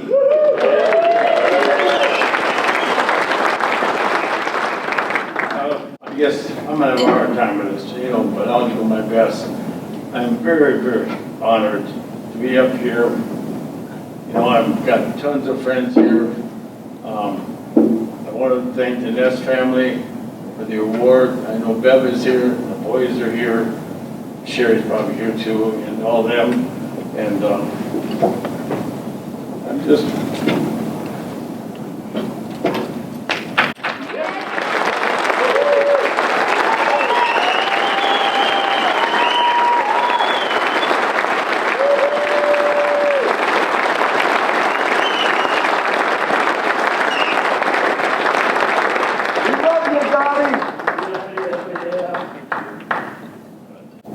Anyway, we'll try again. I'm part of the Hamster group, which I'm very, very proud of that. We got 300 people, 350 people. We got $300,000 to kids Monday night. We give out about $5 or $6 million to the children, or Lifescape, and which is very honored. I love building bikes.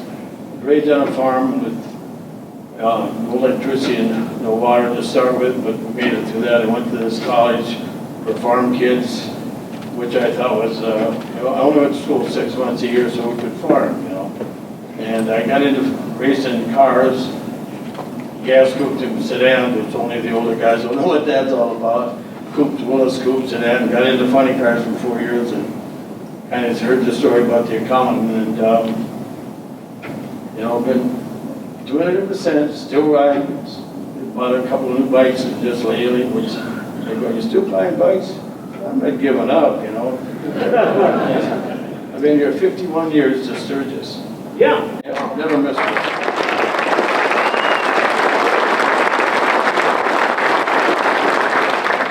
Planning on adding on to that. So, again, I want to thank everybody that's here. Thank you.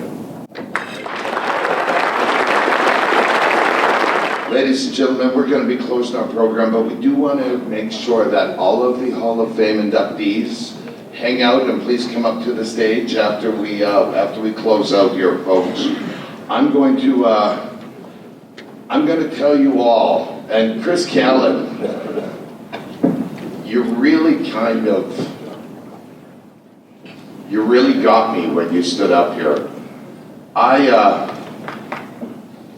I had the opportunity to grow up in a shit neighborhood. I had the opportunity to grow up with people that weren't really present, usually at the pub. And 3 doors down was a National Motorcycle Club's local chapter clubhouse.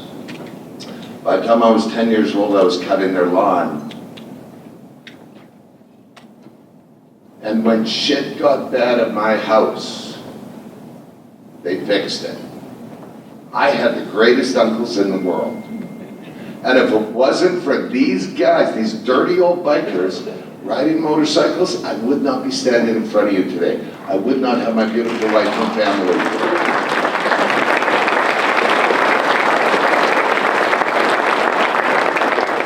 Part of the reason why I'm here is because I can keep things rolling and I'm good with it, you know.